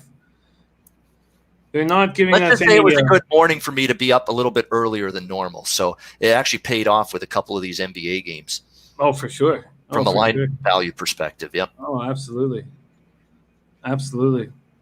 Hank Q, no, man, send hats. No, I'm back. I'm in Toronto. Hank Q, yeah, man, I'd love it. Joseph Gomez says Booker is playing. As far as we know, Booker is playing. Okay, let's keep rolling along. I'm staying off this, but I'd be very curious to see some of the player props once we know who's in the lineup for the Sixers. You have to think this is a spot where Shake and Jay Rich go off, but they're not out yet for me here. We move on to Celtics, Grizzlies. Boston opens up as 5.5-point favorites, now 3-point favorites. This total opens up at 224.5 and goes up to 226.5. I came very close to taking the Ja over, but something held me off, and it's been watching him play. And also, Kemba Walker is starting to play more minutes. He played so bad last game. Curious to what he does here. And I was very fortunate to hit my jaw over when was it, Friday, I believe. I got it by a half point. I just don't want to go back to the well. Celtics, Grizzlies. Celtics pace 101.39. Grizzlies 104.2. 0 possessions a game. Memphis 1-5 in the bubble. And, God, everyone breathing down their neck. It's made it very exciting. But, man, they had a 3.5-game grip on the 8th seed. They got beaten by the Raptors on Sunday, 108-99. Celtics have locked up the 3 seed. There's nothing to play for, but that hasn't stopped them from playing hard. Hayward puts up 31 points. He's playing very well, and Kemba's got to get rolling. Johnny Cage says Celtics are so inconsistent. With Celtics having nothing to play for and the Grizzlies having so much on the line and me not trusting the Grizzlies, that all comes together into a pass for me. I'm completely off this. Are you making a move, Babano? Yeah, this is my odds.com NBA betting preview game. These have been great. These have been on a great run, and I'm so no spoiler alert. I'm going to reveal it right here and now. We don't hide anything here. I like Memphis plus the points, and I know this Grizzlies team is 1-5 straight up, 1-5 against the spread here in the first 6 games. They've looked out of sorts, out of sync. The defense has been really wretched at times. I can't believe how bad they've been at the defensive end of the floor here in Orlando, and that's been a problem for them. But the Grizzlies are talking progress. I don't know, moral victories are usually such a weak cop-out. You still lost the game. How happy can you be with how you played? But there's a lot of people, Grizzly players, head coach Taylor Jenkins talking about the Toronto game on Sunday, saying, I liked our spirit in that game. We fell behind. We actually made it close. We put a scare into the Raptors. We erased a 16-point deficit, had a chance to win it late, and then the Raptors had to hang on for the 9-point win in that game. There were positives being taken. And remember, this team is still trying to adjust to life without Jaren Jackson. That guy was a pretty big piece to this team moving forward. And they're still trying to get the rotations, the playing time, just the combinations, set in stone and at a level where everybody's comfortable and in rhythm on the basketball court. I don't think they're there yet, but they're getting there. I do see progress with this team, and I think it's a buy low opportunity with them today. For the Boston Celtics, I'm worried about incentive because they're locked into the 3 seed, and they're coming off that overtime win against Orlando on Sunday. And then you start to look at the box score of that game, Jimmy, and I'm starting to think deja vu all over again with what we saw last night from Denver in the fourth quarter, where Michael Malone said, you know what, Nikola Jokic out, Jamal Murray out, Michael Porter Jr. out, we're taking you out, and you're not playing in the fourth quarter. It was all bench guys in the fourth quarter for Denver last night against the Lakers. I think we could see that with Boston. You look at Tatum's minutes, high 30s, Gordon Hayward's minutes, high 30s in minutes against Orlando. Jaylen Brown, high 30s. It was 41 minutes for Jason Tatum in that overtime win against Orlando. with nothing to shoot for here, I could see Brad Stevens putting a minutes restriction on some of these guys and maybe following a Michael Malone type of philosophy with Denver last night in the game against the Lakers and say, fourth quarter, we take the starters out. They played a lot of minutes against Orlando. We don't really need to go balls to the wall in this game with the playoffs starting next week. I think there's a lot of bet on elements for Memphis. I think there's more than a couple bet against elements here for Boston. We know Boston, I'd rather take points with them than lay points on their best day. I like Memphis here, plus the points. I think they got a shot. And if they win here, they clinch at least a spot in the play-in series round. Yeah. At least they'll get that sewn up if they win this game today. So I'll take my chances with Memphis. They haven't looked good, but I think this is their step-up spot. What number did you get them at? 3.5. It's 3 still right now, but I like it at 3 as well. Yeah, that just makes a ton of sense. So that's what Kanaskat says exactly. Makes a ton of sense. You know the Grizzlies are going to go all out. When you have one team going all out and the other team not trying, I mean, no, I should say not trying, but that makes sense even at 3. They've been so bad. Might be a nice in-play spot. See Boston get up early, and then That's true. And even in the third quarter, like if Boston starters are into the third quarter, but maybe then they're taken out early fourth, because I get the sense that I honestly believe there's at least a possibility that could happen, much like what we saw with Denver last night. And if Boston's leading going into the fourth, I think a Memphis live play going into the fourth, say they're down by 7 or down by 8, down by 6, that's the time to jump in. I think that would be a great, great positive expectation opportunity. And from a timing perspective, great timing to jump in with Memphis. Yeah, definitely. But you also risk in this spot the Celtics lollygagging in the first quarter and the Grizzlies taking control early. That's true. That's the counter argument. Exactly. So, and we're getting a plus line right now. I mean, what is the money line anyways here? Money line on Memphis, it's plus 130. Yeah. Yeah. I mean, interesting. There's Irie Solon. It was great to see you, Irie. Profits at 62% of the money on Celtics. Line drops from 5.5 to 3. Yeah. This is a.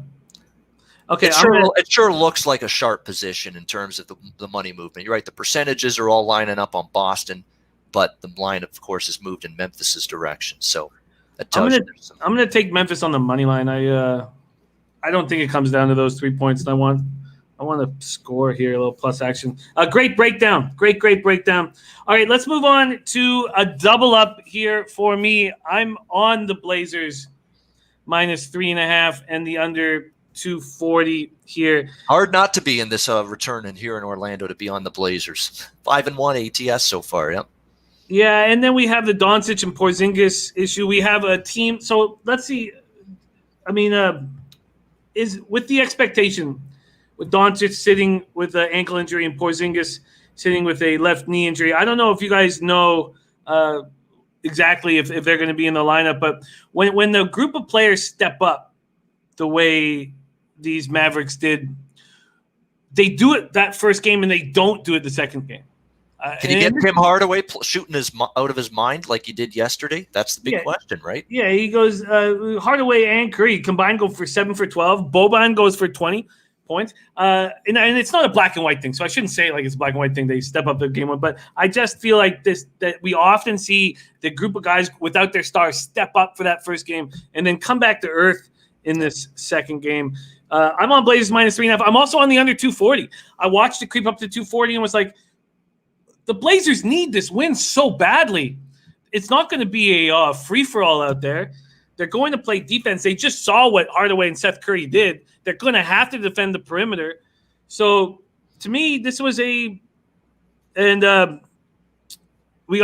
Porzingis and Lucas supposed to play from Prince of the City, and that would be fine for me too.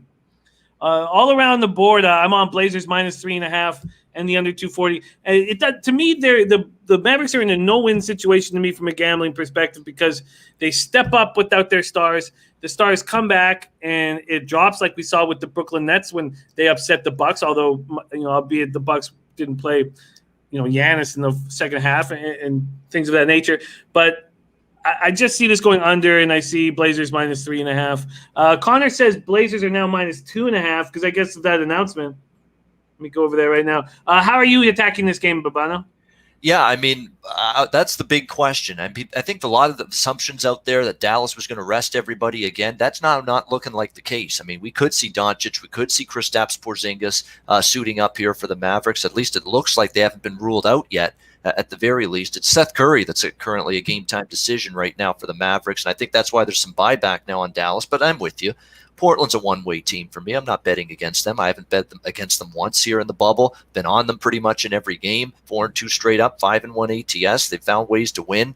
They didn't play their best against Philadelphia. And speaking of the total, you mentioned it went up. I think people saw that Portland game, their last game against Philly, but I caution you there. Philly is maybe one of the predominant teams here in this restart where I haven't seen defensive execution and I haven't seen defensive intensity from the Sixers from the very beginning of this restart in Orlando. So you have to take that with a grain of salt, that game flying over the total. Doesn't necessarily correlate to this game today against Dallas, also flying over the total, because you would expect Portland to show up defensively, knowing how much this game is important to them. For me, it's just very simple. Portland has been a bet-on team. They've rewarded me more often than not. We're on them again today. I didn't get involved in the total, but 2.5 with Portland. Yep, laid the points. Yeah, nice job. It's down to 2 at some books. Mistake here by me getting in early, but I like the under 242, and I just feel like there's going to be some defensive intensity here, and we will see. Spenny says, both teams just try to outscore the other team. Don't play D. We'll see. All right, let's move over to Bucks. Oh no, sorry, Pelicans Kings. Man, what a sad bubble story for these two teams. Pelicans 2-4 in the restart. Zion, Ingram, Drew won't play for the Kings. No De'Aaron Fox, Richaun Holmes, Marvin Bagley, Kent Bazemore, questionable. We remember what happened when these last two teams played. They went wild offensively. Certainly that's not going to happen again. There's just so many players out of the lineup that I stayed off of it here. The Kings open up as 1-point dogs. They're now 2.5-point favorites. And this total here is open at 230.5, shot up to 235.5. I'm off of it. Are you making a move here? Yeah, you know what? First of all, it's Sacramento or pass, and for me, it's easy decision to pass. But I will say this: Kings are the lesser of two evils here, but I just can't lay points with them. Their motivation's questionable too. Both of these teams knocked out of playoff contention, but I cannot and will not come close to even thinking about betting New Orleans here. When JJ Redick comes out after the last game and they needed that win badly and says we didn't have the energy and the competitive spirit for that game, are you serious, man? This whole damn Pelicans team, like, you're trying to get into the playoff race here, and JJ Redick, who's not going to make shit up, when he says something, you got to pay attention. He's going to call them out for the lack of energy and competitive spirit in a game you needed like oxygen to hang in the playoff chase. That's a terrible sign. That is a brutal sign. It's an indictment on Alvin Gentry. And, of course, his teams rarely ever play any defense, and they haven't so far here in Orlando. Yeah, if I had to, Sacramento, and another thing, too, with New Orleans, who's playing, doesn't look like many. Drew Holiday's ruled out. Zion's out. Brandon Ingram's out. Yeah, there's no way I want New Orleans. I don't want to bet this game enough to take Sacramento, but if I had to make a play on the side, Sacramento or nothing. New Orleans is just they're toxic right now. I don't want them. Yeah, and Corey Joseph's going to play hard. Bogdanovich, Barnes, Belicha, Len. The expected starting lineup for the Pelicans: Ball, Redick, Hart, Melly, Favors. All right, yeah, this is just a stay off. That's like us, Jimmy. We're in the betting business. I really sucked yesterday, 2-1, but I have no energy or competitive, or 2-8. With my 10 bets yesterday, but I have no energy or competitive spirit now to bounce back and be better. Come on. I mean, you're supposed to want to be better. Don't you want to make the playoffs? But that was just an indictment, that quote from Redick for that Pelicans team.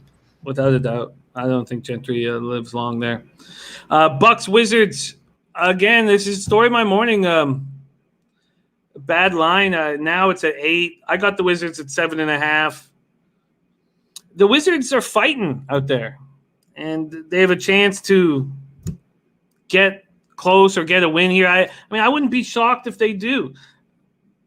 And now I'm sitting here seeing money move towards the Bucks. I mean, the Wizards are getting outplayed, but they're not getting out hustled.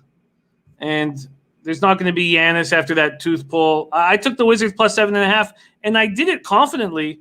And now I'm seeing 8s on the board, and it's just fucking irritating. It's fucking irritating.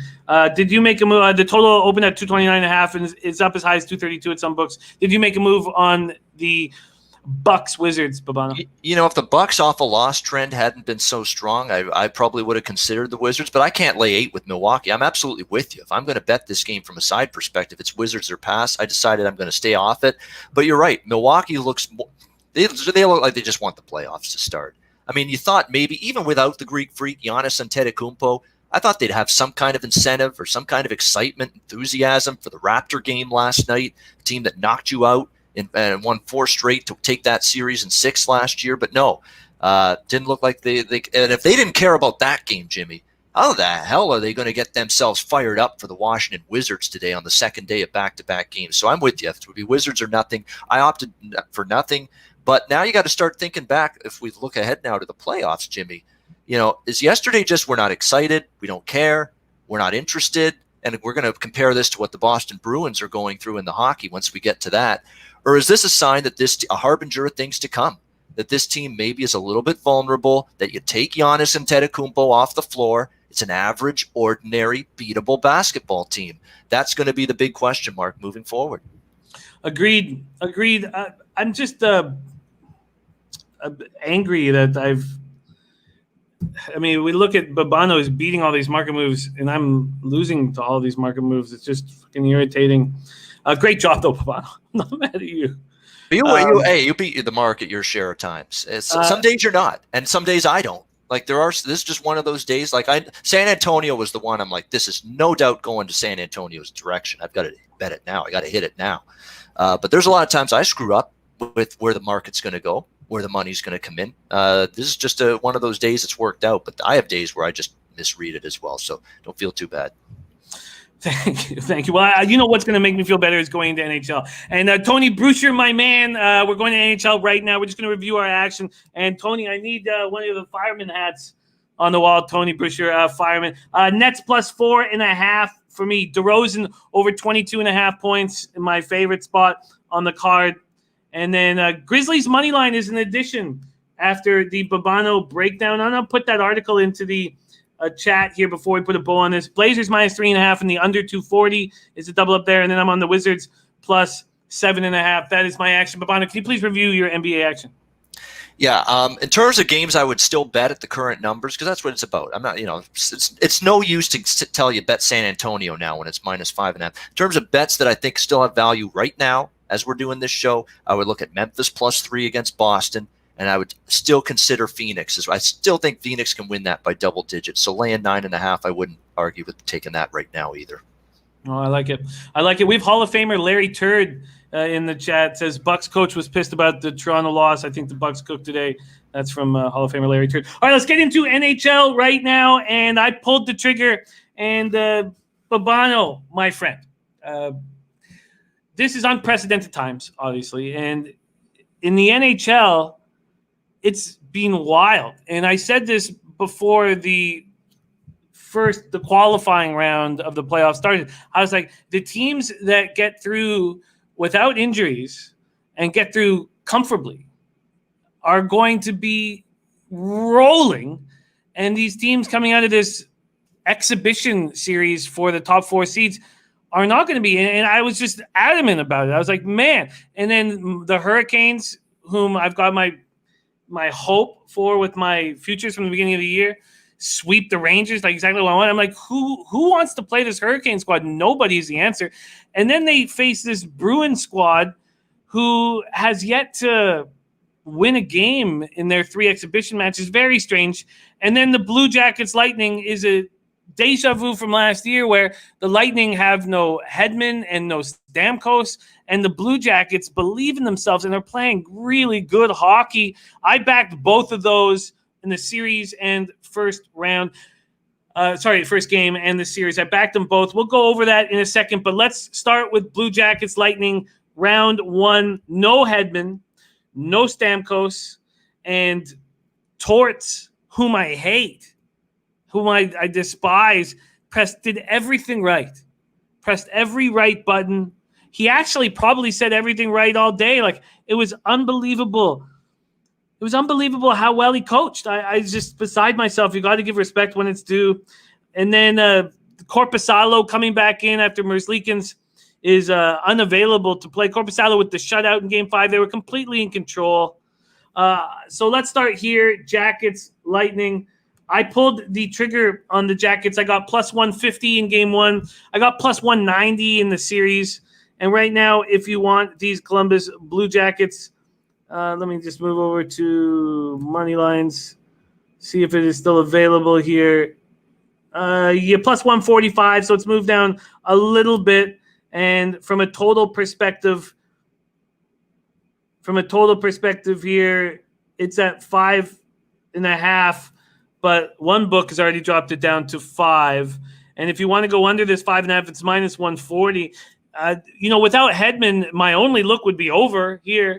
And I wouldn't be too hesitant to make that move, especially if it's something that you might be thinking about. There's Trotwam in the house. We're back on NHL. We got the great Babano here on Betting with the Bag. Babano, take it away. Jackets, Lightning. Yeah, before that, I forgot to mention Portland as well in the NBA. I forgot to mention that as one of the plays I would bet right now as well. Portland laying the small number against Dallas. So Portland, Phoenix, and Memphis. Those are the three I would bet now that still have value. NHL, let's go. Columbus, Tampa Bay. Look, we saw it last year. I mean, Columbus frustrated Tampa Bay. Their defensive play was outstanding, impeccable. They shut down a lot of the key top forwards for the Lightning that had a less than inspiring series. And there's potential they could do it again because what they did against the Leafs was outstanding. There's no question. They kept everything to the periphery, to the perimeter. I didn't see the Leafs going to those tough areas. You mentioned John Tortorella pushed all the buttons. Yeah, it helps when the other coach panics and loads up the top line and leaves basically nothing, a bare cupboard in the second, third, and fourth line in Game 5. I couldn't believe it when I was seeing from Sheldon Keefe. And I like him. I think he's going to be good, but that was a blunder. That was a misstep. That was a panic move, I thought, on his part. Your team's riding the high off a Game 4 comeback, and you decide to jiggle up the lines. You're going to stick Andreas Janssen, who hasn't played in months, in a big pressure cooker of a must-win game and take Nick Robertson out. That's the time you're going to choose to do that? I'm sorry. I mean, that was absolutely unexplainable, inexplicable, unfathomable that Sheldon Keefe did that. And I think it ended up costing the Leafs in the end. And, of course, they get shut out. Now, Columbus has the capability of doing this again to Tampa Bay. And you're right, Stamkos and Hedman were injury issues last year. Here they are starting this series again today. Injury issues again. But here's what I'm going to bank on here. I'm going to bank on Tampa Bay being a little bit more rested, having this game triple circled. They're going to come out, I think, firing and storming and just absolutely everything in their power. Because I will tell you right now, if they lose Game 1, that noose around their neck is going to get tighter than a duck's ass if they lose this game today. And they're going to be starting to feel all that pressure again of all the 4-game sweep at the hands of Columbus last year. This is a spot for Tampa Bay. And to be honest with you, Jimmy, it couldn't set up better for them. You've got them rested. I know they're without Hedman. That's going to hurt, but this is what you got a Zach Bogosian for. This is what you got depth on the blue line for, and a Braden Coburn that you can put in there now, who's been through the playoff wars of the past. You've got Chernak. You've got Sergachev. You've got now a deeper blue line. They can survive it for one game. I think you're going to see Tampa Bay come out storming. Now the question is, can they beat Korpisalo, who was outstanding in Game 5?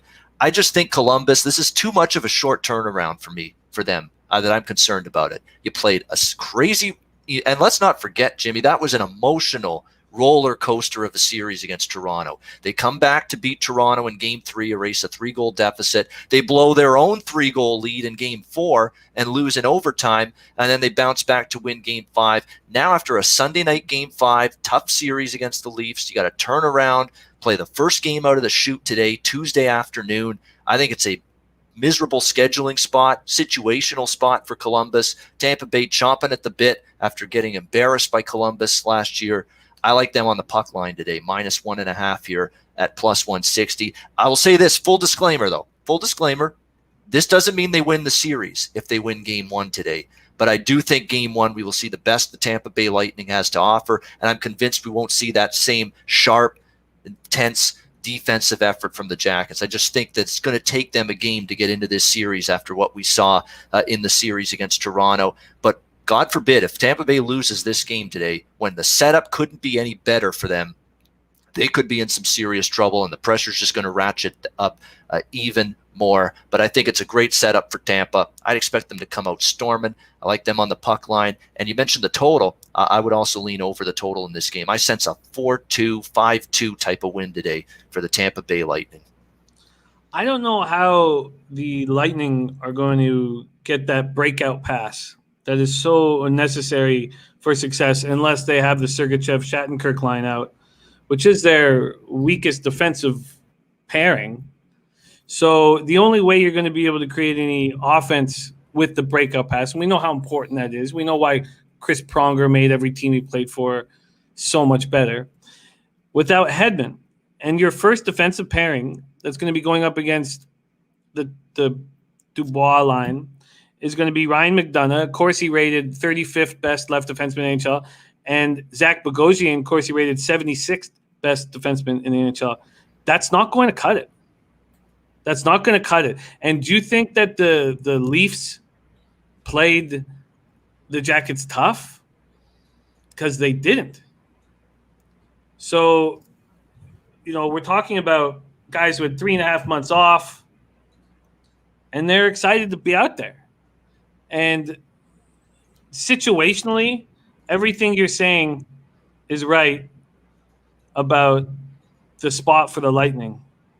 But I see here's some issues for Columbus too, and yeah, because you said you're right. Defensively, I would give them a defensive edge, believe it or not, in this series again, just in terms of shutting you down. In terms of being able to keep you to areas you can't get to for scoring goals. The Columbus is more than capable of doing that. They did it to Toronto. They did it to the same Tampa team last year. But what's concerning for me for Columbus is their power play. They won that series against Toronto in spite of that power play. That's as bad a looking power play as I've ever seen it from any team. And they won in spite of that power play looking just absolutely abysmal. That's not going to cut it against Tampa. You're going to have to come through with the man advantage. And can I see Andre Vasilevsky have a big game? This is a referendum on him as well. It's not just this Lightning team which got ambushed by Columbus last year. It's a referendum on him too, because he got outplayed, and he got badly outplayed, in my opinion, by Sergei Bobrovsky last year in that series. And I'm going to need to see more of it from Korpisalo. I know he had played very well when he was in there against the Leafs. Still a guy with limited playoff experience. He do it this time against Tampa. And you're right, Toronto looked a little, dispirited, I guess is the word. At least in today's game, game one, when you got your teeth kicked in by this Columbus team last year in the playoffs, I expect them to not be dispirited today here in game one, Tampa Bay. And this is where your Blake Coleman acquisition, this is where your Barclay Goodrow acquisition, and Pat Maroon, and you were easy and soft to play against last year if you're the Tampa Bay Lightning. That's where these guys are supposed to help. Coleman, Goodrow, Maroon. We're tougher to play against. We've got some bigger physical pushback now on our side, on our hockey team. Let's see if they display it today. I'm very excited to watch it. It's fascinating. The cases for Columbus are very real going into this game and this series, but I also think the cases for Tampa, particularly with Tampa going into this game. I'm not sold on Tampa winning this series. I just think from a game one standpoint, it is a beautiful setup. Let's see what they can do with it. It'd be a beautiful setup if they had their best two players available. So, I don't want to go crazy about Hedman hurts. There's no question. I don't want to go crazy about them missing Stamkos because they've been without Stamkos a lot. He's injured more than he's on the ice, to be honest with you, these days. They've got more than enough up front. Palat, Killorn, Kucherov and company. They can get by. Yanni Gord, Anthony Cirelli, Tyler Johnson. Boy, was it ever good to see Tyler Johnson get on the score sheet during the round robin game. He's had a very disappointing regular season. If Tyler Johnson, big-time playoff performer, returns, that's going to help the Lightning cause. Brian Warner has a question for you, Babano. Thoughts on first period, Tampa -0.5 at +120? I wouldn't talk you out of it. I think first period's definitely something I'd consider. I didn't bet it personally, but boy, I think you're onto something here. You're starting to get me excited about that. But yeah, absolutely, I endorse that. Tampa Bay first period. You would think this team's got to come out flying. I mean, this is Columbus off a Sunday night to Tuesday afternoon turnaround, a hard-fought, up and down roller coaster of emotion series against Toronto. Tampa Bay embarrassed by this team last year. You got to think they got to jump on this team here in the first period. So see, I'm the opposite. I think first period will be when the Jackets have their legs. If the Jackets are going to lose their legs, it's going to be later. Period. Yeah. So I'm on the other side of what Babano's saying. I just this is a really young Jacket squad, and it's not like they're deep into the playoffs. I think I think Columbus is going to be very tough to play against in the first period, and if the Lightning take over, they'll be like, okay, let's keep rolling. A lot of fun talking hockey. That's a great one to talk about. Yep. Fascinating. And very great. Okay, great let's way move to start on. The first round too. Oh, it's going to be so much fun. Let's move on to Flame Stars. And man, I was so pissed off that the Stars won that shootout. And I wanted the Canucks to play the Stars so badly. And I was very irritated that the Flames got the Stars and the Canucks got the Blues. This is a perfect spot to jump on the Flames, but I don't trust them. And Winnipeg's not a tough team to play against. And watching Lucic and Bennett step up, that was all of the difference. Because you knew Tkachuk was going to come to play, and then you had Monahan come up with 6 points, and Johnny Gaudreau. I don't know what to make of Johnny Hockey moving forward. I mean, surely he's talented, but he just doesn't step up when they need to. Saying all that, the Stars' 9-game losing streak, all that, so questioning their heart of Seguin and Ben like I do constantly, and Talbot being hot, everything sort of points to the Flames, but there's no way. There's no way I take the Flames, and there's no way I take the Stars. I have maybe Dennis says it best when he says I can't figure out this series. Maybe Babano can lead us to some clarity here. Flames, Stars, it's a pretty even series bet right now. I believe, let me just go to it quickly. I believe when I looked at it, that to-win series, I believe it was minus 115, for the Stars, and minus 105 for the Flames. And it's the same thing for game one, exact same number at Bet365. And then this total sitting at 5 right now. Over 5 is minus 135, under 5 plus 115. Take it away, Babano. Can you provide clarity here, Flames Stars? It's not a strong series or game one opinion, but I do have a bet on Dallas here, game one and in the series. I was not believing in Calgary against Winnipeg, and they got it done, and they were great. First of all, let's compliment Calgary. Let's not bury them totally. They played great in that series, and Gaudreau was better. I still think he's got to elevate even more, but he was at least a little bit better against Winnipeg. Same with Sean Monahan, 2 guys that were disappeared last year against Colorado. Tkachuk was good. You're right. Where did Milan Lucic come from? Holy mackerel. I thought that we were ready to bury that guy in the ground and his career with it. Holy mackerel. What a great series he had. He was a physical presence. He was great on the forecheck. He produced offensively, chipped in several points in that series. They get that from Lucic moving forward. That's good news for Calgary. And where did that come from as well? From Cam Talbot. He was sensational. That might have been one of the best games I've ever seen out of the guy. The Caledonia, Ontario native, just down the road from Hamilton here. He was absolutely outstanding in the clinching game against Winnipeg. If he brings that again, look out. But to me, they also benefited from no Lyonnais, no Scheifele, and a Winnipeg blue line. Let's be honest. It was a rebuilt blue line. It was a rebuilt defense core. It was a completely dilapidated blue line compared to what they had last year. Think about the guys they lost. Trouba, Bufflin, Myers, Sherratt. Look at the way Sherratt's playing with Montreal right now. I mean, talk about just an absolute. They lost everybody essentially on that blue line. Now, Paul Maurice is trying to make the best out of this situation with the Tucker Pullmans of the world and the Neil Pionks of the world, and Josh Morrissey. I do like Josh Morrissey, but other than that, I mean, he's a lot of guys that were struggling with the bright playoff lights. And Calgary took advantage. Kudos to them, but Dallas more experienced, a much stronger, deeper blue line with Lindell and Heiskanen and Sekera and company on that blue line. Stephen Johns. That is a really, really solid blue line for the Dallas Stars. Alexiak's good. Klingberg. That's a good blue line, and it's going to be a lot tougher than the Winnipeg blue line was.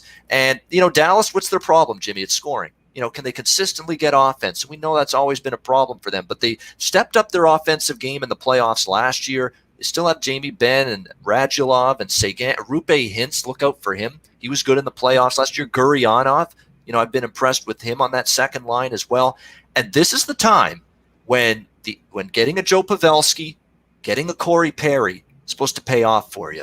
Joe Pavelski, so many playoffs with San Jose, still looking for his first Stanley Cup, highly motivated player who plays his best at playoff time. Corey Perry, if he can avoid the brain-dead, dumbass penalties that he sometimes takes, he can be effective for this team. Yes, and the chat I know is noting about Ben Bishop's health, but he's ready to go. I expect him to start. I'm not a big Hudobin guy, so having Bishop's big. Seguin is ready to go as well. Again, part of me says Calgary's figured it out. Part of me thinks maybe they have figured it out. And if they have figured it out, they can win this series. But part of me also says they benefited from a Winnipeg team that just wasn't ready, that was injury ravaged, that had a dilapidated blue line, and they took advantage of it. Let's see if they can prove it to me one more time. But for now, I like Dallas in the game one, and I like Dallas in the series. I think that's a good bet. I'm not going to make it, but I think that bet makes a lot of sense. And I just don't – I need to watch. I don't trust Seguin, who's going to be back in the lineup tonight. I don't trust Jamie Benn. I would have done the same thing if I was managing these two guys who pick and choose when they want to play hard. I would surround them with guys who've been through the battles, like Pavelski and Perry, who I imagine expect accountability. But I like your look, but I'm going to stay off it. A quick question back to that game one from our man Claudio S. He said, would you take Braden Point anytime goal scorer at plus 150? Those bets make a ton of money for the books. You have to look at what the odds are, break down the math of Braden Point scoring a goal, and it doesn't work out to a plus 150 spot to me. And if a player is really hot like McDavid was, maybe it's a little different. But even with McDavid, you were getting plus lines. Babano, what do you think of Braden Point at plus 150? Yeah, I wouldn't. It's okay. There's other guys I'm looking at more. Kucherov for sure, because he's really stepped up for Tampa Bay. He's one I would target for sure. I would look at Johnson because you're going to get a better price on Tyler Johnson, and I like the signs of life he showed offensively in the round robin. And that's a guy that's capable of scoring in the playoffs. He's done it for years for this Lightning team. I would look down the board. I'd look at Johnson. I'd look at Killorn. I'd take a look at Palat. And I would probably take a look at Kucherov as well before I take a look at Braden Point. I just think price and, as Jimmy mentioned, price and probability to score, I think there's better combos of that with players other than Braden Point. All right, let's keep rolling. We've got razor sharp picks in the house. Joey Work joining us now. And let's move on to Hurricanes, Bruins. Everything that I wanted from the Hurricanes, they showed in that first round series. And they win 2 games with Mrazek, win a game with Reimer. Their penalty killing was exceptional against a dangerous power play. Dougie Hamilton probably comes back tonight. Now, we're getting I thought I'd get a better line than what I got on the Hurricanes. But, look, it's plus 110 right now in the game. I mean, everybody knows the Hurricanes are extremely dangerous right now, and you're not going to get value. And I didn't, but I still pulled the trigger. Boston goes 0-3 in round-robin competition. Yes, they have leaders in their squad. And yes, when we were talking about these older clubs, there was a worry that the older players were going to take those opening games for seeding very cautiously and very casually. And that's what happened. And I know that they're not taking the Hurricanes lightly. Nobody in their right mind can take the Hurricanes lightly. This total is sitting at 5.5, juiced heavily to the under, and getting plus 110 on the Hurricanes. I took the Hurricanes to win the game and to win the series, and I would never have done this had the season had a regular season, just a normal season. But this is an old Bruins squad, and I wouldn't be surprised to see them down early. Hurricanes, Bruins, Mr. Gokes on the Bruins money line. Gate Pasky says Bruins will be ready. Trust me, Canes are in tough. I think the over is a great play, leaning to the Bruins puck line. Mr. Gokes says Bruins are going to come flying. I think Carolina is in trouble here. And Jordy Norman says Bruins take game 1 tonight. I'd be very concerned if I was a Boston fan right now. But Bono, take it away. Hurricanes, Bruins. They got more concern. They got more confidence that Boston can flip the switch just magically than I do. That's for damn sure. Look, maybe it's coach speak. Maybe it's the play. Maybe they really can flip the switch, and that round robin pathetic performance. The quadruple L is what I saw out of Boston in those 3 round robin games. Listless, lifeless, lethargic, lacking energy. That's what I saw out of them. They looked like a team that was not even close to a playoff team. Now, maybe that was by design. They really didn't give 2 shits about the round robin, like Brad Marchand said. We treated these like preseason exhibition games. Maybe they can just flip a switch, and we're going to see the Bruins team that we know has gotten to the Stanley Cup final multiple years in recent seasons. Maybe we're going to see that group tonight in Game 1 and in this series. But to me, I'm going to need to see it with my own 2 eyes before I can believe it and before I can bet it. And the way I see it coming into this series is it might take look at, you're human beings. You're just going through the motions. You're skulking around on the ice. You couldn't care less about the result in those 3 round robin games. It's not easy to just suddenly, bam, ramp it right up to playoff level for a team the caliber of the Carolina Hurricanes, who didn't just beat the New York Rangers in as bad a series prediction as I'll ever make, like in the New York Rangers in that series. Great job on that one. But Carolina was just dominant, really. I mean, they shut down Zibanejad, Panarin. That was stale bread. That was not beautiful, wonderful Italian restaurant bread with nice, dip it in the butter. That was not that kind of bread with Panarin in that series. That was stale bread, wasn't enjoyable, and gave Carolina credit. They ended up shutting them down. I was concerned about Mrazek and Reimer coming into that series. They shut me up. They were outstanding. Mrazek in the first 2 games. Reimer was terrific in the clinching game as well. Dougie Hamilton now is coming back. And to think they did all that with Pesce and Hamilton out, at least now they're going to have Dougie Hamilton back. And everybody talks about the perfection line, the arguably the best top line in the NHL with Bergeron, Pasternak, and Marchand. Don't sleep on this Aho, Teravainen, Svechnikov trio. They were brilliant for the Carolina Hurricanes against the New York Rangers. And who's going to score? I'm concerned about this second, third, and fourth line for Boston. They barely generated chances in the round. Again, maybe that's a problem. They didn't care. But Carolina's defensive ability impressed the hell out of me. Their goaltending was fine. And I actually think Carolina's got more guys I trust on their second, third, and fourth lines right now offensively than Boston does coming into this series. And look, Boston swept Carolina in 4 straight last year. It looked like men against boys in the Eastern Conference Final. I get that. But I think Carolina is a year older, a year wiser, a year better, in my opinion. I think they got a real shot in this series. But much like Tampa, Columbus, I like Carolina even more tonight because I think with all the pedigree and the experience, I get it. I think it takes more than at least 1 full game for the Boston Bruins to get their level of intensity to the playoff level it needs to be and to a level that's sufficient enough against a team the caliber of Carolina that's as well coached and well prepared as Rod Brind'Amour prepares this team. And let's not forget, Carolina is going to be working overtime to make adjustments going into Game 1 tonight because they're the team that got swept last year in the East Final. They're the team that got ambushed. Boston may be sitting back on their laurels saying, you know what? We didn't give 2 shits about the round robin, but hey, we swept this team 4 straight. We'll be ready to go. We took care of business last year. Why can't we do it again? That could be a mistake. I think Canes win Game 1. I agree. I think the Canes defense is underrated and possibly the best defense in the NHL. And picking up Vincent Trocheck, allowing them to move Jordan Staal to the third line. In any situation where you need accountability and responsibility, you trot out Jordan Staal and Justin Williams on your third line. I mean, you just look at this. They got all the pieces, the parts of a winning team. You have that first line that can be spectacular and offensive. You've got the second line with Necas, Trocheck, and Niederreiter. And Niederreiter's a big boy, and Trocheck does everything.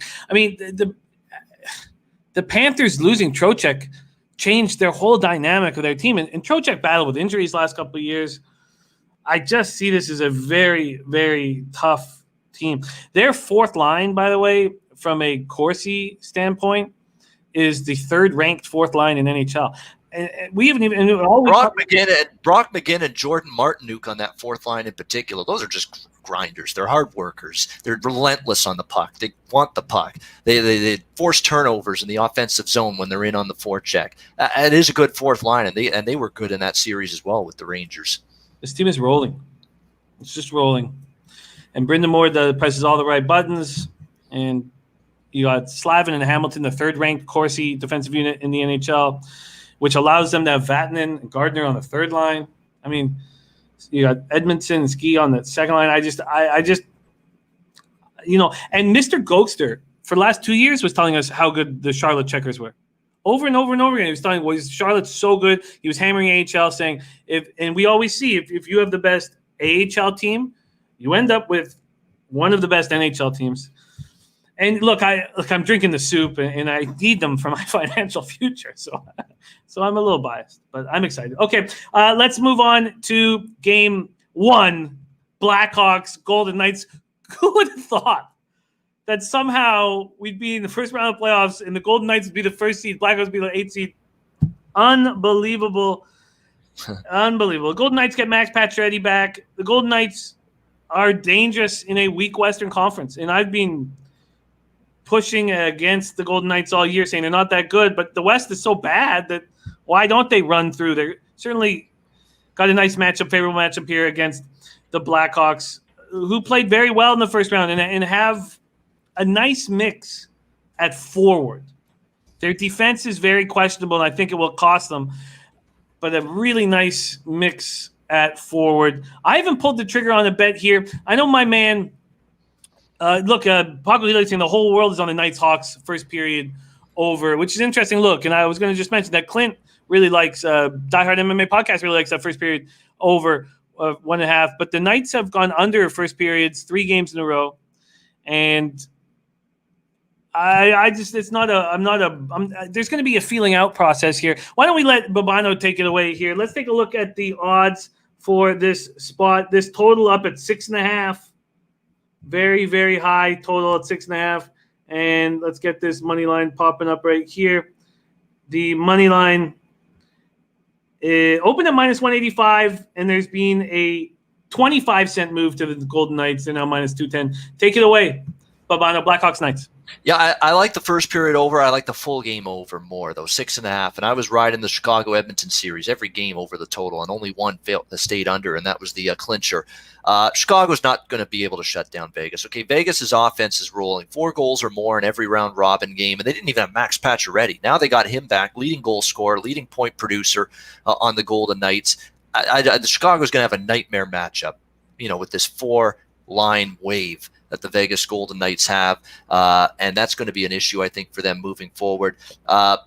At the same point in time, Jimmy, Chicago's probably aware they're going to have to score some goals if they're going to win this series. I think it's a situation where going into it, Chicago's going to know they're going to have to fight fire with fire, get on the scoreboard. And Vegas wasn't completely shut down defensively during the round robin. I mean, they gave up goals in the 3 games against Colorado, Dallas, and St. Louis. So they're still a work in progress. And their penalty killing, believe it or not, something's got to give, because Chicago power play can be very, very untrustworthy. But the Vegas penalty kill was sort of not great down the stretch. It wasn't necessarily great in the round robin either. So this could be an opportunity for Chicago to find the scoreboard. But I definitely think Vegas at least is scoring 4 goals tonight. They've done it in every game so far. Chicago's defense should be something they have the potential to make mincemeat out of.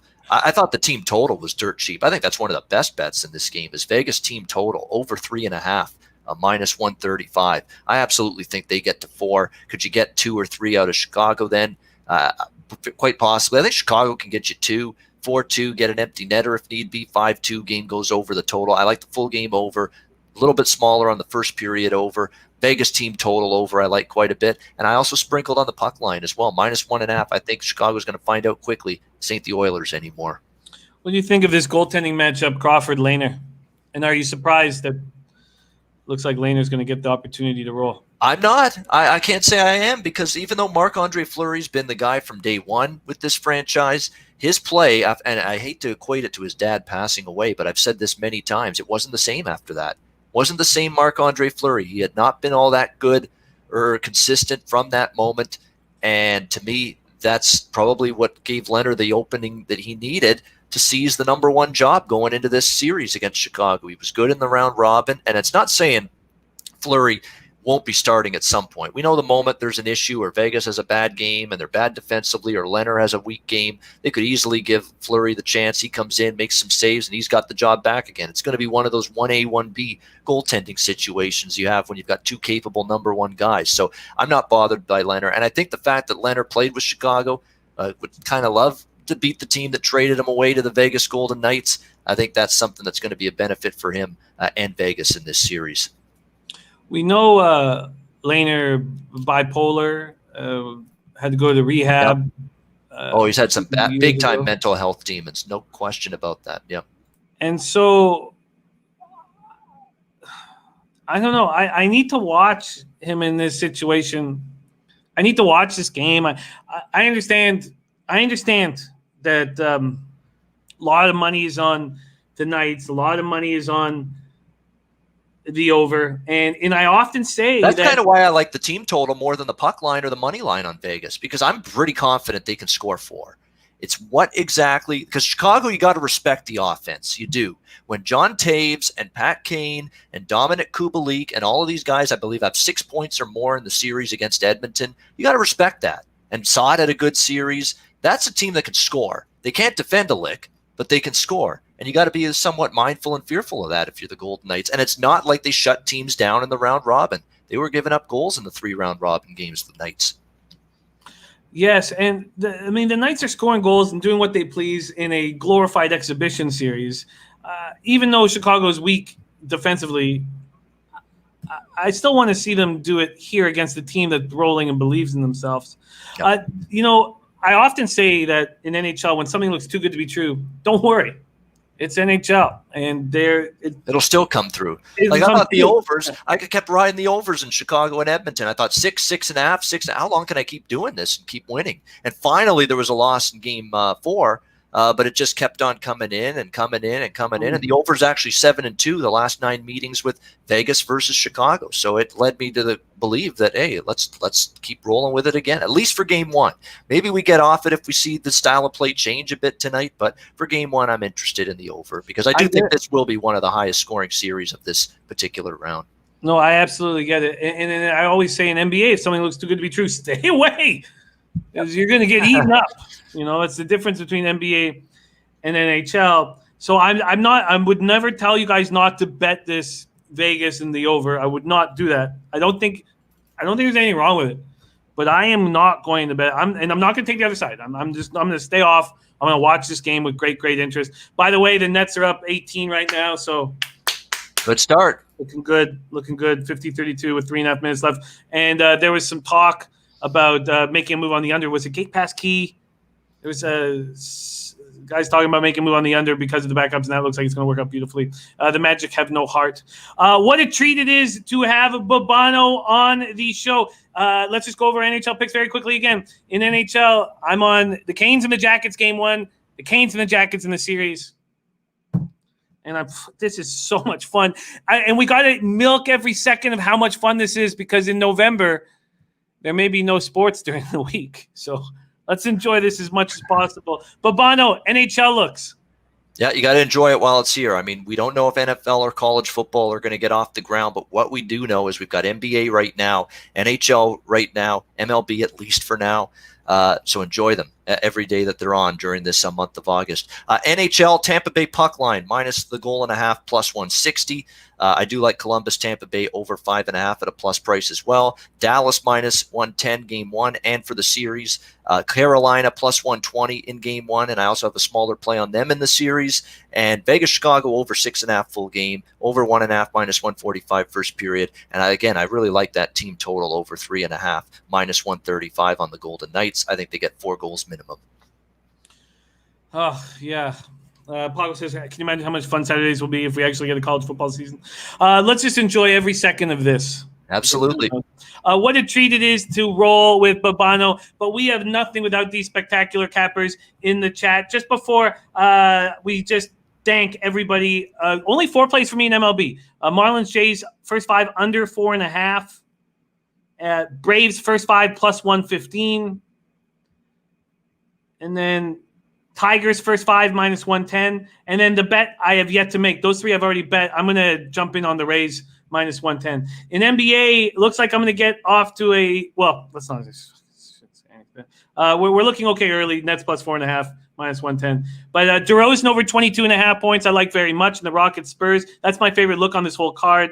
And then Grizzlies money lines in addition that Babano gave. And I'm going to prop his article here in the chat. Blazers minus 3.5, under 240. I'm starting to get cold feet, a little nervous about that. Then I'm on the Wizards plus 7.5. To help us, we'll never ask you for a cent ever.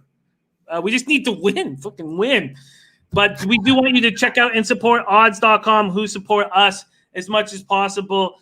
We have a quick article here from our man Babano. Let's get it right now. Go over. Is it up here, Babano?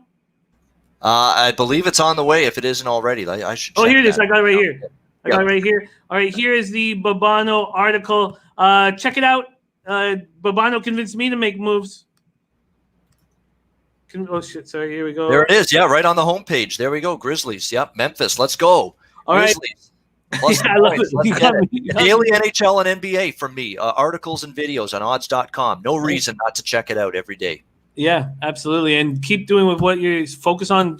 It's all about winning. So if you're winning there, then focus on it. All you guys, love you so much. Mr. Gokster, R2D2 Finland, Reese, Crash 99, Top Set Slats 45, Birdie, Tim Montana, Ryan C, Christopher Comte, Spencer, Penny JK, Spenny, Penny Bombs, Razor, Sharp Picks, Paco Healy, Joseph Gomez, TJ, Canas, Cat, Dennis Garcia, Tony Mang. All you guys, thank you so much for your support. We have nothing without you guys. Let's have a big day. I feel really good about today's action. I feel really good about not loading too hard on the MLB card, because what I really want to beat up and watch is NBA and NHL tonight. Much love, Babano. Thank you so much. Babano, your horse sound, by the way, is being talked about for days and days and days. You don't have to give us a horse sound if you don't want, but you do have to give us a leche to send us home, my friend. Great job. We got to save it for when we've got a horse day or a big day at the track. But you're right. You'll hear from me again. But you will hear this right now. Let's cash some tickets today. Leche and Los